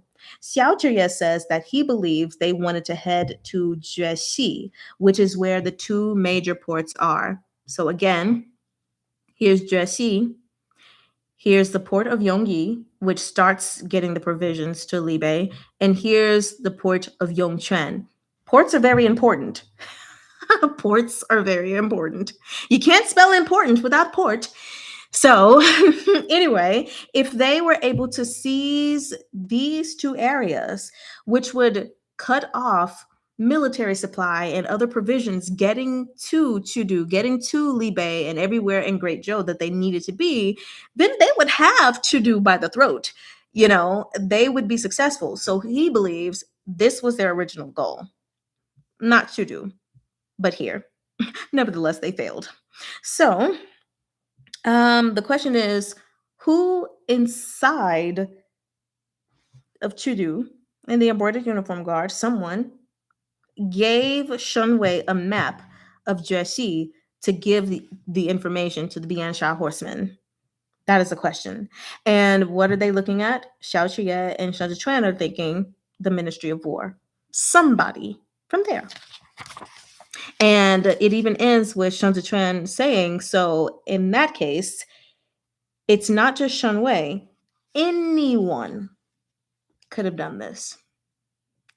So the question still begs right now is, was Shun Wei truly guilty? One, was it him and multiple people, which probably yes. So was he still guilty of stuff, but just not of everything? Two, or was he just framed? We don't know. We'll see. I'm leaning towards the second option. I think he was probably guilty of some things absolutely, but maybe not every single thing. So then we move to chapter 44, Night Chat, and I believe now I can stop sharing the map. I hope that was understandable for everybody. If that was not understandable, please tell me, because I tried to make that the most understandable thing in the world, and I don't know jack shite about military stuff. I mean, my father was in the military, my father-in-law was in the military. I don't know anything. Was that clear?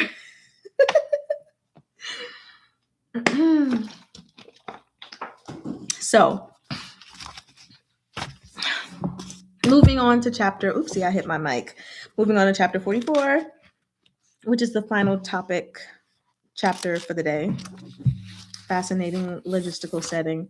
Yeah, I don't know. I was very fascinated, which is something that usually isn't the case. I'm like, why am I so fascinated by this? Like, normally, I'm like, why? I wouldn't care a lick about this.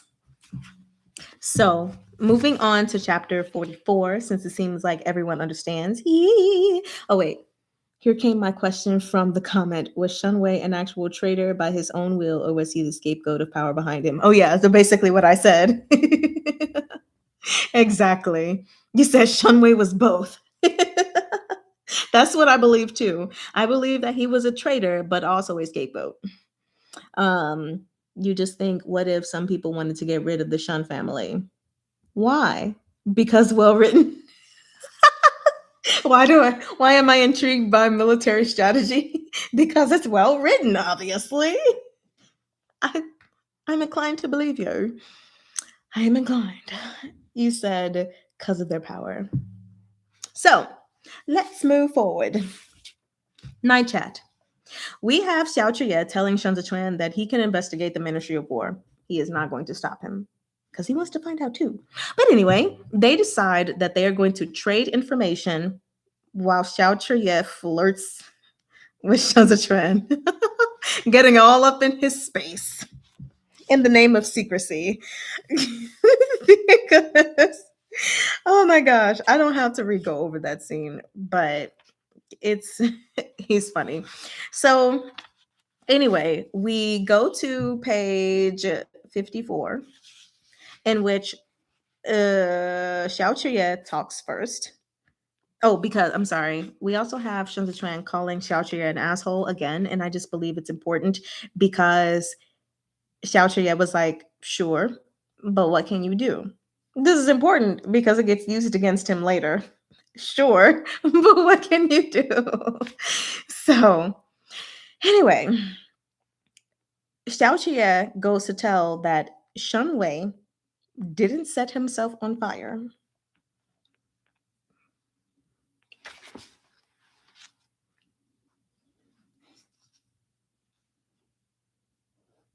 Didn't I say that? From the very beginning, did I not say that there was no way Shen Wei set himself on fire? Who's gonna set themselves on fire? Because if I want to kill myself so that I don't get found out and tortured or something, there are many, much easier ways to kill myself to escape torture and blame and imprisonment. And fire is not one of the options in early in the list that I would choose. Fire, burning myself to death is not an option on the list at all, actually. Like, it's just not. So, there's that. You said, OMG, I look forward to you all reading what happens next. I know I've already read the next 2 chapters and I just have to like record them now. But anyway, I'm wondering why no one questioned that. Thank you. Like, I'm sorry. Is it just normal for people to light themselves on fire? Come on. Come on. I would just go ahead and take a knife to like just have someone take a long sword and swing my head across the room. An explosion would be less painful. Only if it was close enough to obliterate my whole body. Everyone in the know knew better than to question it. It's a great warning. So let me get back to but yeah, he was like, but you already know that, don't you? It's not a secret. Yes, blah blah blah. And so let me get back to my notes. Yes, Shen Wei did not set himself on fire. Who did it? I have them in here as the OOG, the EUG, embroidered uniform guard, the OOG. And who went? Delay. Of course. Of very course. So anyway, we get to the fall of Duanzhou because Xiao Qiye is like, okay, well, you know about that, but do you know how Duanzhou actually fell? So according to him, during the attack at Chashi, Shen Wei ordered Duanzhou. Wait, I think I was still gonna the oog. Yes. Yes. Let me pull this back up just for a second. Okay. So Duanzhou is right here, you guys. And during the attack, Shen Wei ordered the Duanzhou garrison troops to withdraw, and he left everything to his son, Shen Shouji, the one who was mean to our little Shen Zichuan and all of his other younger common-born brothers. But anyway, and yeah, he left his son to everything, but like father, like son, right? And he fled. He fled because he realized that he couldn't win anything at all as well. And so later that day, he got caught by the Biansha horsemen. And you know what they did? They Achilles hectored him. That's what I'm going to call it. For anyone who has not read the Iliad, once Hector was killed, Achilles, I think, tied him up to the carriage and rolled around with his dead body across the streets. Like, ha ha.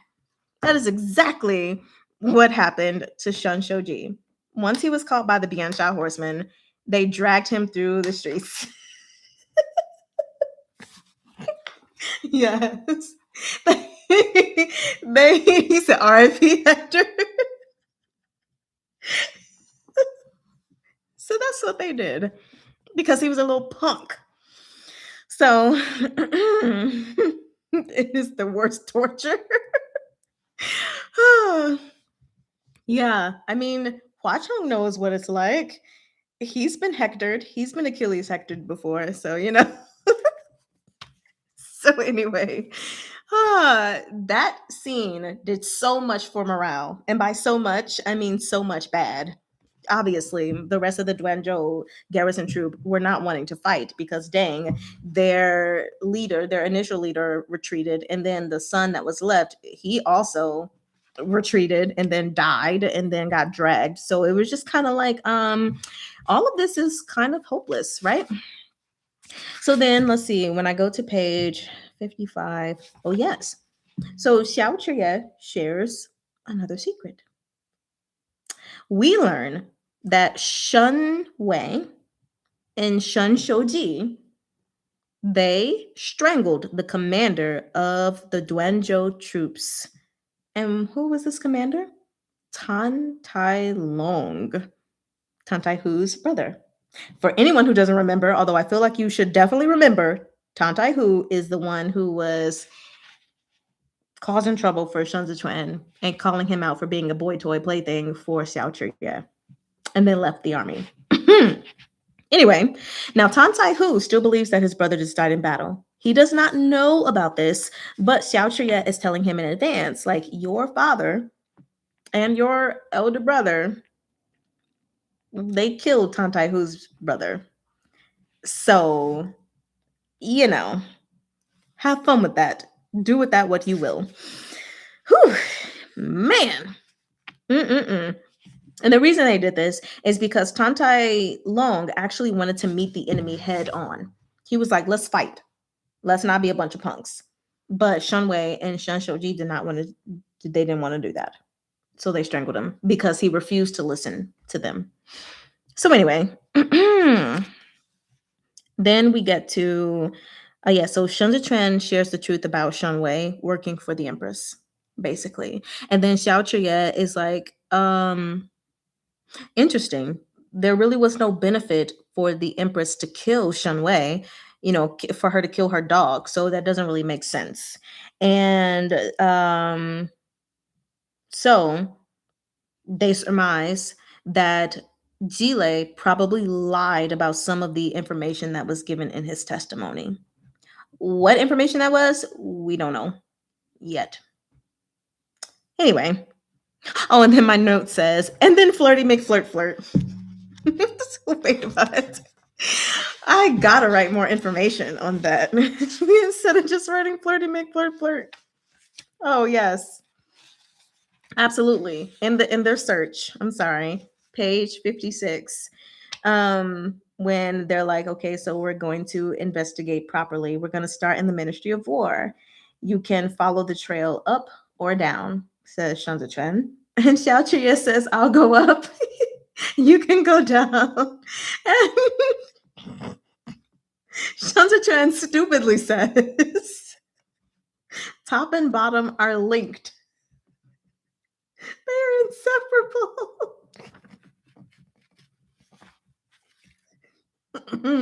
And he only realized after the fact that he was being trolled. No, Xiao Chuye was making a pass at him. And I'm just kind of like, well, I mean, you kind of walked into that one, Shun Zichuan. You said it yourself, top and bottom are linked, inseparable. So you, the bottom, Xiao Chuye, the top, are linked, are inseparable. That was really funny. Oh my gosh. You said, let me read you guys' comments. You said, don't remind me of Tom Tai. You hate him so much. I don't hate him, but I strongly dislike him. And I think I'm not even going to go down that lane. I already went on my spiel during that live session on why I was so upset with him, regardless of what information he knew and did not know. Oh, gosh. Yes. Top, bottom, blush, blush. He catches it with mouth guard so much, and I love it. Yes. So, now that I'm done laughing, after the Flirty McFlirt, we have Xiao Chuye after that. This man openly shows his interest. He's like, there's no reason for me to hide it. I'm interested. So he's staring all over Shun Zichuan, looking at his face, his neck, his hands, how they're moving and everything. He's just infatuated. And Shun Zichuan and he's thinking about like their sexual encounter while he's looking at Shantachuan. So then we get to page 57. What do I have on page 57? Apparently I have a note there. Shantachuan felt Xiao Chuye's gaze on him as a physical touch. So the look was that strong that Shantachuan felt like he was being touched. He is being examined to the tiniest detail, and he don't know how to handle it. And eventually, he does look up at this man, and Xiao Chu is just like, hmm. And so Shantachuan is like, well, the Imperial Guard is so busy these days, so you won't have time to deal with these matters, right? And Xiao Chu is like, it's only temporary. If the embroidered uniform guard has time to spare, they can share some of the Imperial Army's burdens. So if he really is going to give them some of their work back, we'll see what happens. But anyway, let me go. But yeah, it was confirmed here that Xiao Chuye really was truly very busy because he sidelined the Oog, the embroidered uniform guard. So then it's mentioned that the Yao clan, they're mentioned again, is on the decline. So here is one of the reasons why I feel like for sure. I feel like that's a little contradictory. Why I feel like Shen Zichuan knew that Xue Xiuzhou was in that meeting with Xi Hongxuan because he warned Xiao Zhiye about the 8 great clans. And he tells him that they've seen too much of Xiao Zhiye and his cunning and see him as a threat. And he's like, naturally, they'll want to scheme against you. Even though he refuses to give away Xi Hongxuan's identity, him saying that, I mean, he could just be very discerning and know that he's being used by Xi Hongxuan, but I also just feel like, no, he knew there was someone else in the room. I just felt like, because to my knowledge, Xue Xiuzhou does not practice any martial arts, but he does. And usually they're able to tell when someone else is in the room, unless it's a grandmaster or something who is able to hide themselves. And even thinking back to his conversation with Xi Hongxuan, and he was like, Chudu or Great Zhou belongs to all of you. He could have been talking to the both of them, and none of them were the wiser. Because it also said that Xi Hongxuan didn't even catch that. So that's just my theory right there. And so he, in this moment, it's like they think that they're using Shen Zichuan to take down Xiao Zhiye, but he just gave Xiao Zhiye this little tip. So it might be the other way around. Also, it's kind of one of those things where you think you're using him for something, but he is also using you guys for something. And we just have to see who goals get established or get done first. So anyway, Xiao Zhiye is like, even though you won't tell me who you're secretly working with, I'm going to figure it out. As long as you leave a tiny little trail, I'm going to figure it out. And he also thanks Shen Zichuan for the reminder, just about him being watched and the 8 great clans, all of that stuff. He's like, thank you. And he offers to sleep with Shen Zichuan as thanks. And Shen Zichuan was like, yeah, 100 taels will do. And he's like, yeah, I'm broke. I only get like 150. And so let me see. Lanzhou points to Xixi, attack that boy. Lanzhou Chuye, they coming at you. And he said, and Xixi's are literally, we need to figure out what Lanzhou desires. Meanwhile, Chuye smells good. So, yes, let's get to this final page, right? Because that's the page we're on. So after that, he offers to sleep with him, and Xiao Chuye is like, I'm broke, but I can warm your bed. And he's like, just don't worry about it. I prefer to sleep alone. And Xiao Chuye is like, habits can change. And then what does he say? Have you gotten used to sniffing my handkerchief?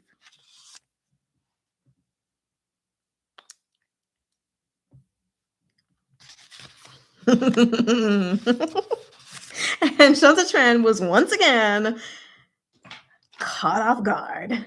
But also so was I, because I was like, oh, so he never gave the handkerchief back? Because it said that he was loath to part with it. Generally speaking, when someone is loath to part with something, they still part with it. So I thought he parted. But according to this, he did not part with it. And then Xiao Chia was just looking at him, looking at, his fingertips and how they were red and everything, and his ears. And he was like, hey, you're blushing. And that's how we ended that. So I have to record the next 4 chapters. I'm going to record them between, I don't know, today, tomorrow, and Monday morning before posting them for you guys. We'll just see how my energy is. Although I've expended so much today, we'll see. But I do want to at least read the opening for chapter 45. And the chapter 45 is entitled New Blade. And it says, waves crash through the still waters of Shunzatran's heart. Lying in the pocket of his sleeve, that handkerchief seemed to have caught fire. So no, he never gave it back. He just been sniffing away like it's his cocaine. He's just been like, in this sleeve, he just been like, and then puts it back. Every day, multiple times a day.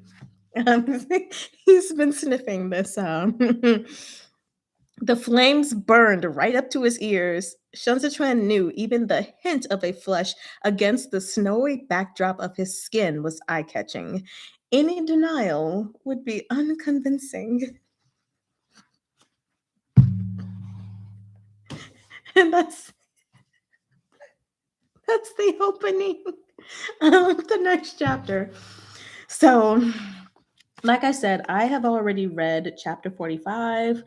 I've made it through a few pages of chapter 46. I'm going to go back and record because I was just like making the notes in my own time, but I'm going to go back and record these chapters. I think it's like chapter 45 through 47 that I'm reading. And that video will be up for you guys on Monday.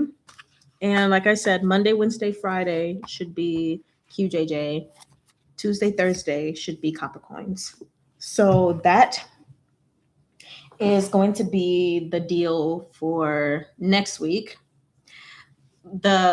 Which starts tomorrow. The following week, I don't know if it'll be the same.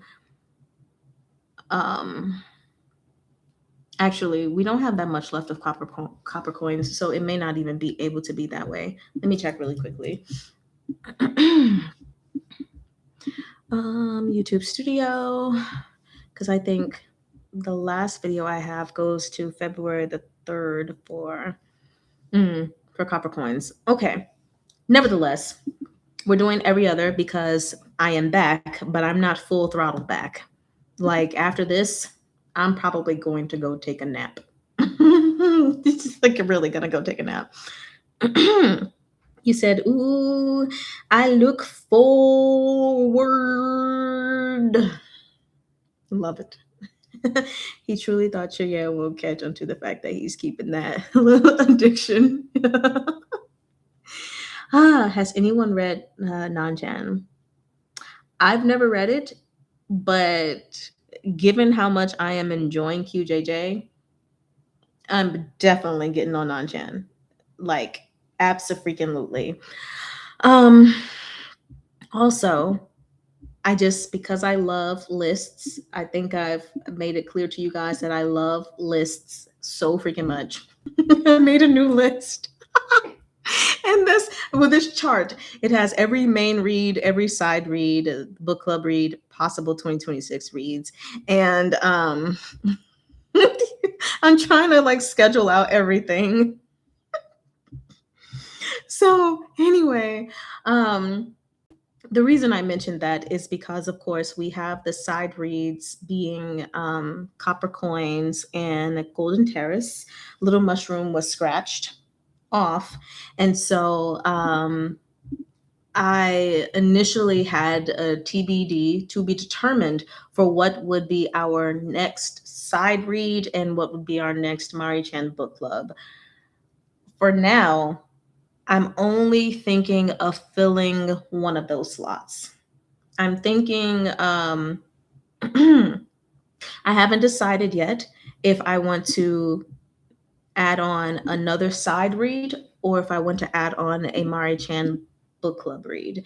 And the reason being is because I do know that my channel, unlike a lot of other YouTube channels, focuses more so on the reading, while other ones they do read, but they also do other stuff like reactions to shows and stuff like that. Whereas I don't do that. And I dedicate a lot of time to reading. But I also don't want to like bite off more than I can chew because what I did last year is not what I'm doing this year. Last year, I didn't have side reads and I didn't have an offline book club for us to also come on and chat with each other. So, to keep myself from getting overwhelmed, for the time being, yes, the only side reads are going to be Copper Coins and Golden Terrace. That could change at any given time. We'll just see based on how my schedule goes. And then as far as our offline book club, we have Thrice Married to a Sausage Fish and The Wife Comes First. Probably going to add something to that. But again, I'm not really thinking about it for the time being. So I know you guys were mentioning, oh, like you could read this or you could read that. And I just want to tell you that you can stop. You can stop giving your suggestions now because I thought about it and I was like, I think I'm gonna just slow down because there are originally it was like 35 books for me to tackle this year. Now that might not sound like a lot, and technically that is not a lot of books when it comes to reading in my own individual time. But when it comes to reading via recording, taking notes, reading, then having to also go live and discuss those readings, that's a lot. And so I just want to make sure that I'm not giving myself more than what I'm capable of. So we're going to take things little by little. And if later on in the year, once we get past um, Copper Coins, once we get past Golden Terrace, if I feel like it's possible for me to do another side read or it's possible for me to do another Mari-chan book, then I will add that on. But I do plan on doing the Mari-chan book thing, like because that schedule, I set that schedule with having like break months in between. So when we get to that point in time, that I feel like would be a lot easier to manage. And it's way too early for us to be looking at 2027. But yes, I started compiling a list of possible 2027 reads because that's just the kind of person I am. But yeah, we've got a lot of ground to cover this year. And I'm super excited about it, but also slightly intimidated when I look at this. Like, just look at it one more time and you tell me if you would be intimidated or not. Would you not be intimidated by this? Because I am. I'm like, Mari, what have you signed yourself up for? I don't know. I don't know what I've signed myself up for. Let's see. You said you didn't, but you're going to get it. You also want to read Nanchan Global Examination. You just had to throw that out there, NFS. You said you honestly can't wait for LOE. That is something that I'm super excited about, but I think my excitement has died down. Not because I'm not excited, but I think my brain can only focus on QJJ. That makes sense. Like, I'm just ready to get through QJJ, and I'm so freaking excited about it that I'm not even concerned about how to survive as a villain, LOE, KOD, like none of that. I'm just like, let me just get up all of the QJJ that I can.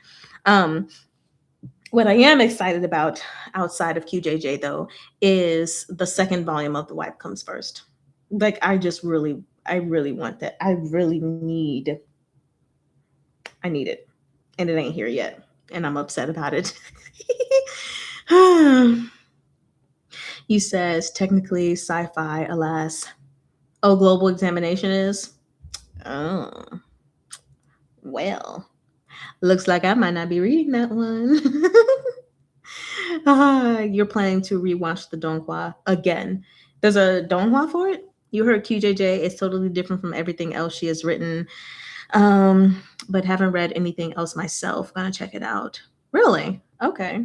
I didn't know. I thought maybe this was kind of like Tang Ju Chung's arena of the style of things that she wrote. But if this is completely different, I'd be intrigued to see what other kind of stuff they create. Maybe you'll just get one volume and see how you like it. That's probably a good idea. I used to be a person who would just buy all the volumes, even without reading summaries, knowing what the books were about. But after I read the first volume of Guardian, I was like, I need to not do that anymore. Because I wasted $60. Yep. Speaking of, I was going to make a post on my YouTube to see for any of my, sorry, international folks, any of my American people liked these books. Because if so, I would consider mailing them as a gift. Otherwise, it's going to go in one of those public little library boxes because they're taking up shelf space. This is 1, 2, 3, 4, 5, 6 books that I don't like that could be filled with 6 other books. So if you are someone in America who likes Guardian but does not have the physical copies, who liked River Bay Road but does not have the physical copies, or who liked Astrolabe Rebirth but does not have the physical copies, by all means, let me know somewhere and I'll consider mailing it to you. Keep in mind, obviously, Guardian Book 1, these River Bay Rose and Astrolabe may have notes and highlights in there because that's how I do things. So if you don't like that, then you don't want it. But if you don't mind that, then you can have it. Anyway, like I said, otherwise I'm going to put them in a public library box where people can just go in and take books or put books in. QJJ is protein. I love that. You've seen the newest cover reveal of Dice Married to a Salted Fish. It is very sad. I was like, I haven't even started the series. What are we doing? The first cover is so cute. The second cover is so adorable. I even follow the artists on Instagram and watch them do the watercolor paintings. And then that third cover, I was just like, well, fuck me. Great. Am I going to suffer? So we'll see. Yes, I need my baby tiger. That is why I'm so excited about The Wife Comes First Volume 2. Because I saw that tiger and I was like, yes, please. Yes, please. So we shall see.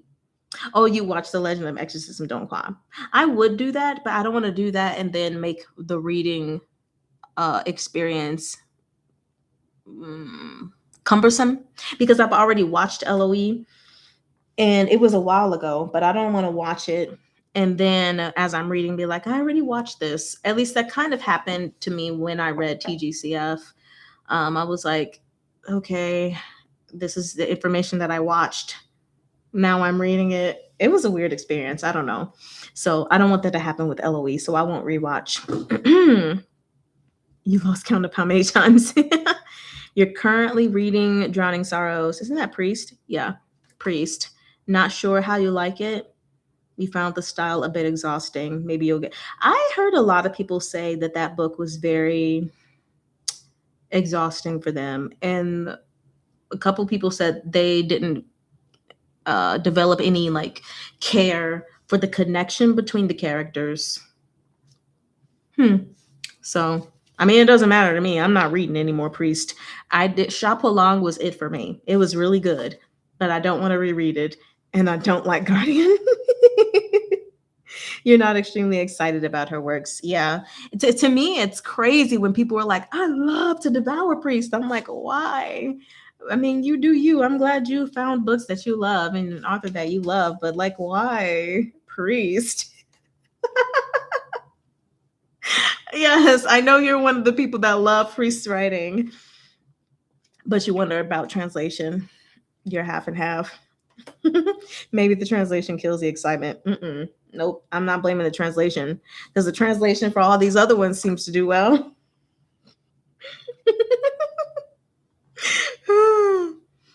I didn't like the setting of Guardian either. I didn't like the dynamic between the two main characters and how things escalated so quickly, but that's just me. Um, I didn't read Word of Honor. I have only watched Word of Honor, but after I found out who it was written by, I had no desire to read it. I was like, I will just stick with what I watched because I don't want the book to potentially ruin that experience for me.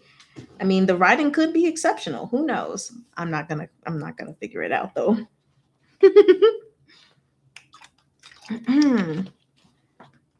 So anyway, I think that is all I have to say. Yeah. Uh-huh. Yeah. So yeah. Y'all have to excuse me. Sometimes my brain does just like stop for a bit because what else can it do? Like I genuinely don't know. My brain has been pausing a lot. Um I don't have any plans for today. Like I said, I'm going to get back in the bed. Something that I have been doing. Oh, I didn't give you guys an update. Like you guys know I got surgery, but I didn't like update you on the specifics. Not that I have to, but I want to share with you guys. So, the laparoscopy that I got. Like I said, I got 4 cuts. One on the left and right side of my love muffins, underneath my love muffin and my belly button. And yeah, so I already had adenomyosis. Some people call it adenomyosis. Well, not like it's uncommon. It's very common. But I also have the ugly cousin or the ugly sister, endometriosis. Took a whole year to figure that out. I know it takes a lot longer for a lot of people, but when they finally did the surgery, they found endometrioma or whatever it's called. And so they removed it. Yeah. So I was like, lovely. So before pre-surgery, the doctor asked me again, and I had initially said no because of a bad experience I had with an IUD. But she asked if I'd be okay with them trying out an IUD while I was getting the laparoscopy. And I was like, fine. So I have an IUD, which is supposed to slow down the process of the endometrioma growing back. And we'll see how that goes because all of the pain and discomfort and all those things that I was feeling, she said it felt like it was still more related to endometriosis. And so that's what it is. I have adenomyosis and endometriosis because, like, why not? I think it says every 1 in 5 women get it. So that's a lot. That's a very, very lot. Like, actually, in my ARHA group chat, several of them have that. Like, so we just ended up in here. So they found that. Yay. And hopefully the IUD truly does help. But I have also decided to change around my diet. Again, I have done this before, just not because of health reasons, but in 2018, for 4 years, my husband and I went plant based. We went plant based and then we kind of moved it to just vegetarian. And then eventually, a couple years ago, we went back to just eating regular. But because endometriosis is a hormonal condition, I figured, well, obviously, hormones, our hormones are directly related in many ways with the foods that we eat. So I'm trying to eat an anti-inflammatory diet. I don't want to go back to plant based at all. But what I am doing is doing some of the plant-based recipes I've done before and simply adding chicken or adding fish, or beef or something like that. Or trying to find recipes that maybe aren't using cheese, although I love cheese, you know. And I didn't do it today, but I'm trying to start every day with, like some tea. Because on TikTok, some Chinese lady said, "Tomorrow you are Chinese," which I already knew I was Chinese deep down in my heart. But she said, "We are in our Chinese baddie era." So I start every day with some tea with some goji berries in it or some juice that I made with my juicer. And I ate some kanji today. So like I'm just trying to change my diet around and see if that will also help. Um because I want to live a normal life again. Last year was really difficult. So difficult. So anyway, I have missed comments. Thank you, Anne. It has been mostly painless. Just having some moments. Like yesterday was pretty bad. Yeah. They only know it when they in there. Yeah, like endometriosis is so hard to spot in ultrasounds and MRIs. They have to cut you open and all that stuff and get into your muscles. So now the pains I'm feeling is just all in those muscles, I guess, figuring out what the hell to do to get better. Women's pain is often ignored. Yes. This is why I said I believe that God is a man because there's no way, like, the men don't, I mean, men have their problems, but they don't have all these problems. So I was like, this is how I know. But yes, I guess I'm a Chinese gay man at heart. Yes, we had this discussion, but I'll settle for being a Black woman, a Black American. Oh my gosh, but no, really. In case y'all were wondering, I'm really a Chinese gay man at heart.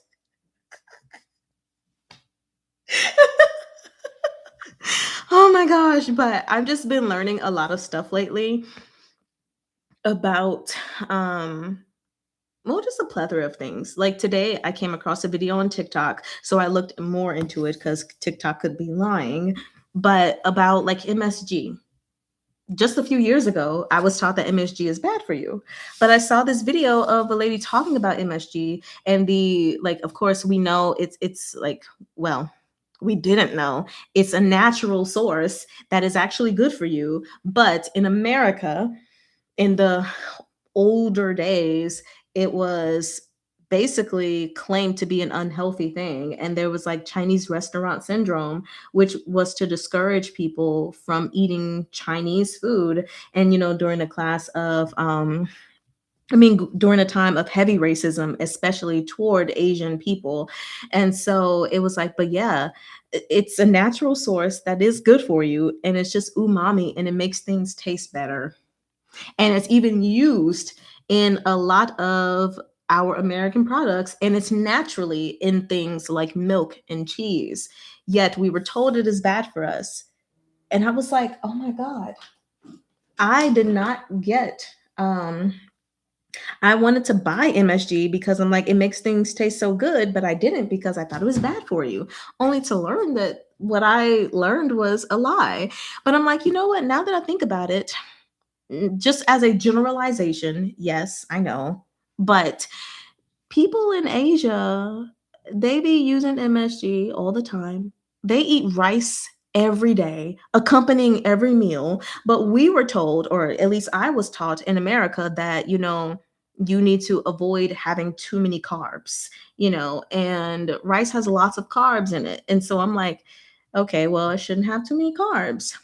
But I got myself a rice cooker and I'm upset that it took me so long to get a rice cooker. I have already used it twice in just a couple of days, and I've got a whole bunch of rice stored up in the freezer. Jasmine rice specifically, and oh my gosh. I thought unseasoned rice was horrible because I've had unseasoned rice before, like white rice, and it sucked. but the natural flavor and hint of note of sweetness in jasmine rice, I was like, have I just been misled my whole freaking life? So now I'm like, okay, well, I need to buy some basmati rice and see what that tastes like naturally, because, oh my gosh. Anyway, the point is Chinese gay man at heart. So I'm getting into my Chinese foodie era as well. This is the whole point of what I'm saying. But I'm like, you know what? The people in China and Korea and everywhere in Asia, they're eating all of this stuff every day and they're way healthier than us. Maybe I should start eating rice every day for all of my meals. And yes, I did learn some stuff about I think it was soy sauce, sesame oil, several ingredients that they use on a consistent basis that I grew up believing, oh, you shouldn't have too much of that. You shouldn't have too much of that because it's bad for you. It's actually not. I'm just like, man, like part of me feels bad for being ignorant, but then the other part of me understands the ignorance because of the world that we live in here in America. And those things, they take time to be unlearned. Sometimes it could be because a person is curious and they dig for the information, or sometimes it could just be coincidence, like today, where I happen to run across a video that's like, hey, you've actually been misled. And I'm like, I have been misled. Why haven't I been eating like a Chinese person sooner? What are we doing here? Oh my gosh. I'm still trying to get used to making kanji. I feel like I'm not doing it right. Even though I'm watching these videos, I'm gonna get there. Also, I'm usually not necessarily a savory breakfast person. I prefer something sweeter. So like I might try making sweeter kanji. Like the kanji I had earlier today was cool, you know. But until I make it right, I'm not going to like express my full thoughts on kanji. Right now, I just think it's okay, but I just need to make sure I'm making it right. So, yes, so it's same here before MSG bad, now good. Yeah, I'm gonna buy some. And that's the crazy thing. I can't just go into my regular grocery store and buy MSG. I'm gonna have to order it from Amazon. I mean, there is actually a seasoning that we keep in our apartment. It's called Tiger seasoning, and one of the main ingredients is MSG. It doesn't say MSG, it says the actual name. So I didn't know because I didn't know what MSG was short for. But I was like, no wonder I love this. No wonder I love this seasoning so much because it's got MSG in it. But yeah, I'm like, I'm gonna have to give me some MSG. The heck? You said, sorry, people, but I love rice. Rice is amazing. Oh my gosh, rice is amazing. And now that I have this new obsession with just plain white rice, I'm gonna eat it all the time. All the time. As my grandma used to say, everything is bad for you if you eat too much of it. Absolutely. There are some things that are just very bad for you in general. And then some things they're not bad for you, but they're not good for you. It's just kind of like, I mean, it is what it is until you eat too much. Basmati rice is good. Yeah, I'm gonna get that next time we go to the grocery store because right now I just have the jasmine, which is so freaking good. Mm. He said, different rices. Margarine is better than butter. No, no, it's not. We need to follow the Chinese example. I was like, right? Yes.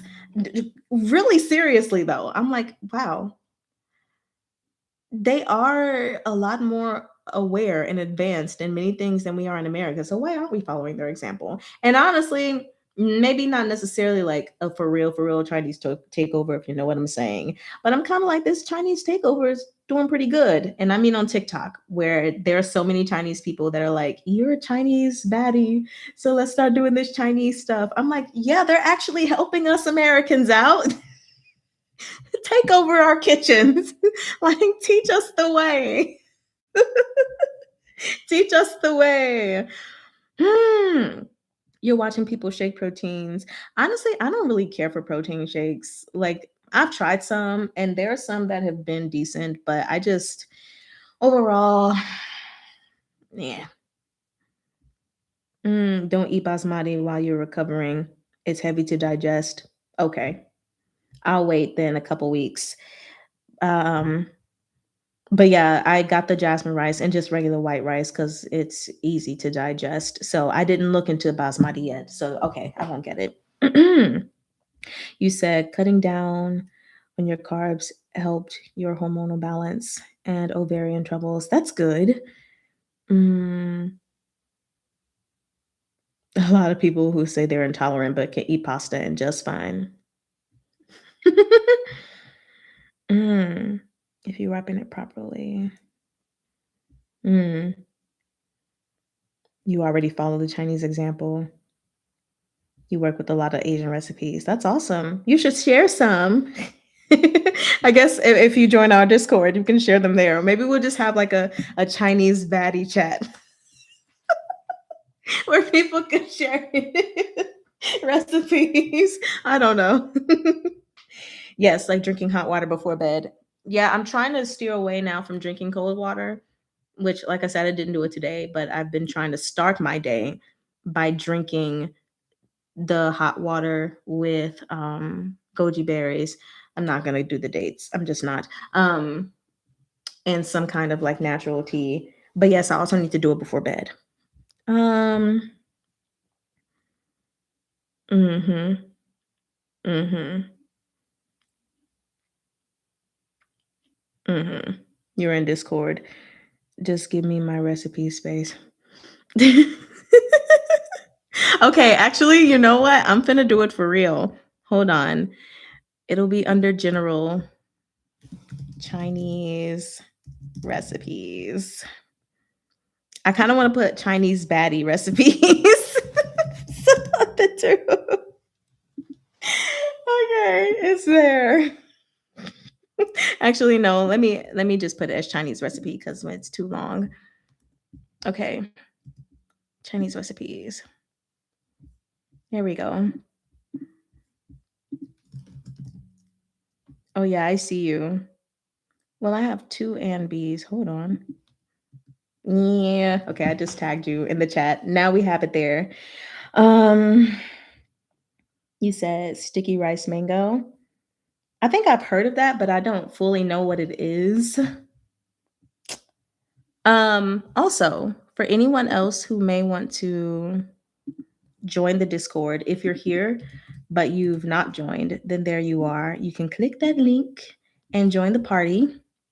I think right now we have about 35 members, which I think is pretty good. I was like, okay, we're growing slowly but surely. Surely, it's a Thai dish. Oh, I've only had two Thai dishes before, and one of them it was some kind of goat curry that was amazing. I want to go back. Oh my god. And then the other, I don't remember what it was. The flavor was amazing. I just did not like the noodles. Man, I don't remember what it was. But anyway, yes. Um, maybe I should change the channel to Asian recipes. We'll just keep it at Chinese for now. I don't say you can just if it's something else, then you can just put it something else. But anyway, yeah, I've now created a Chinese recipe chat in our Discord. Your sister loves. Oh yes, I love Indian food. My favorite food is Indian food. Just period. Oh my gosh. Oh my gosh. Like if I have to pick a culture like Indian, Italian, Chinese, blah, blah, blah, it's Indian. It's so good. I love it so much. And I've made it several times before when we were plant based and now that we're not plant based, and it just be so good. It's so good. You said you are Indian. Just feed me. Yes, please feed me. Does anyone want to come and just be like my personal chef for the rest of my life? Like you can live with me and my husband. We'll take care of your living expenses. You don't have to have a job. Come cook for us because I don't like cooking. We'll take care of you. You'll be part of the family. Please. Anyone want to sign up for this? I'll make a form. Oh gosh. No, seriously, it's something my husband and I have talked about before, jokingly, but also very seriously. Oh my gosh, especially when things first like went really bad with my health and I was basically unable to move and do things. We had talked about he was being silly with the wording, of course, but he was like, maybe we should get a concubine. And I was like, yes, let's get a concubine. And I was like, we'll treat them good. Okay, that's enough for me. But yeah, anyone want to sign up?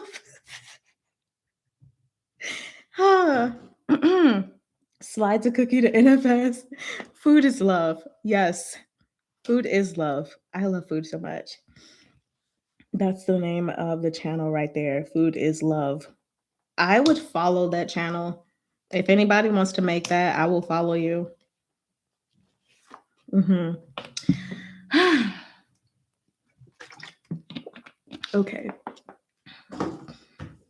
I think that is all I have to say.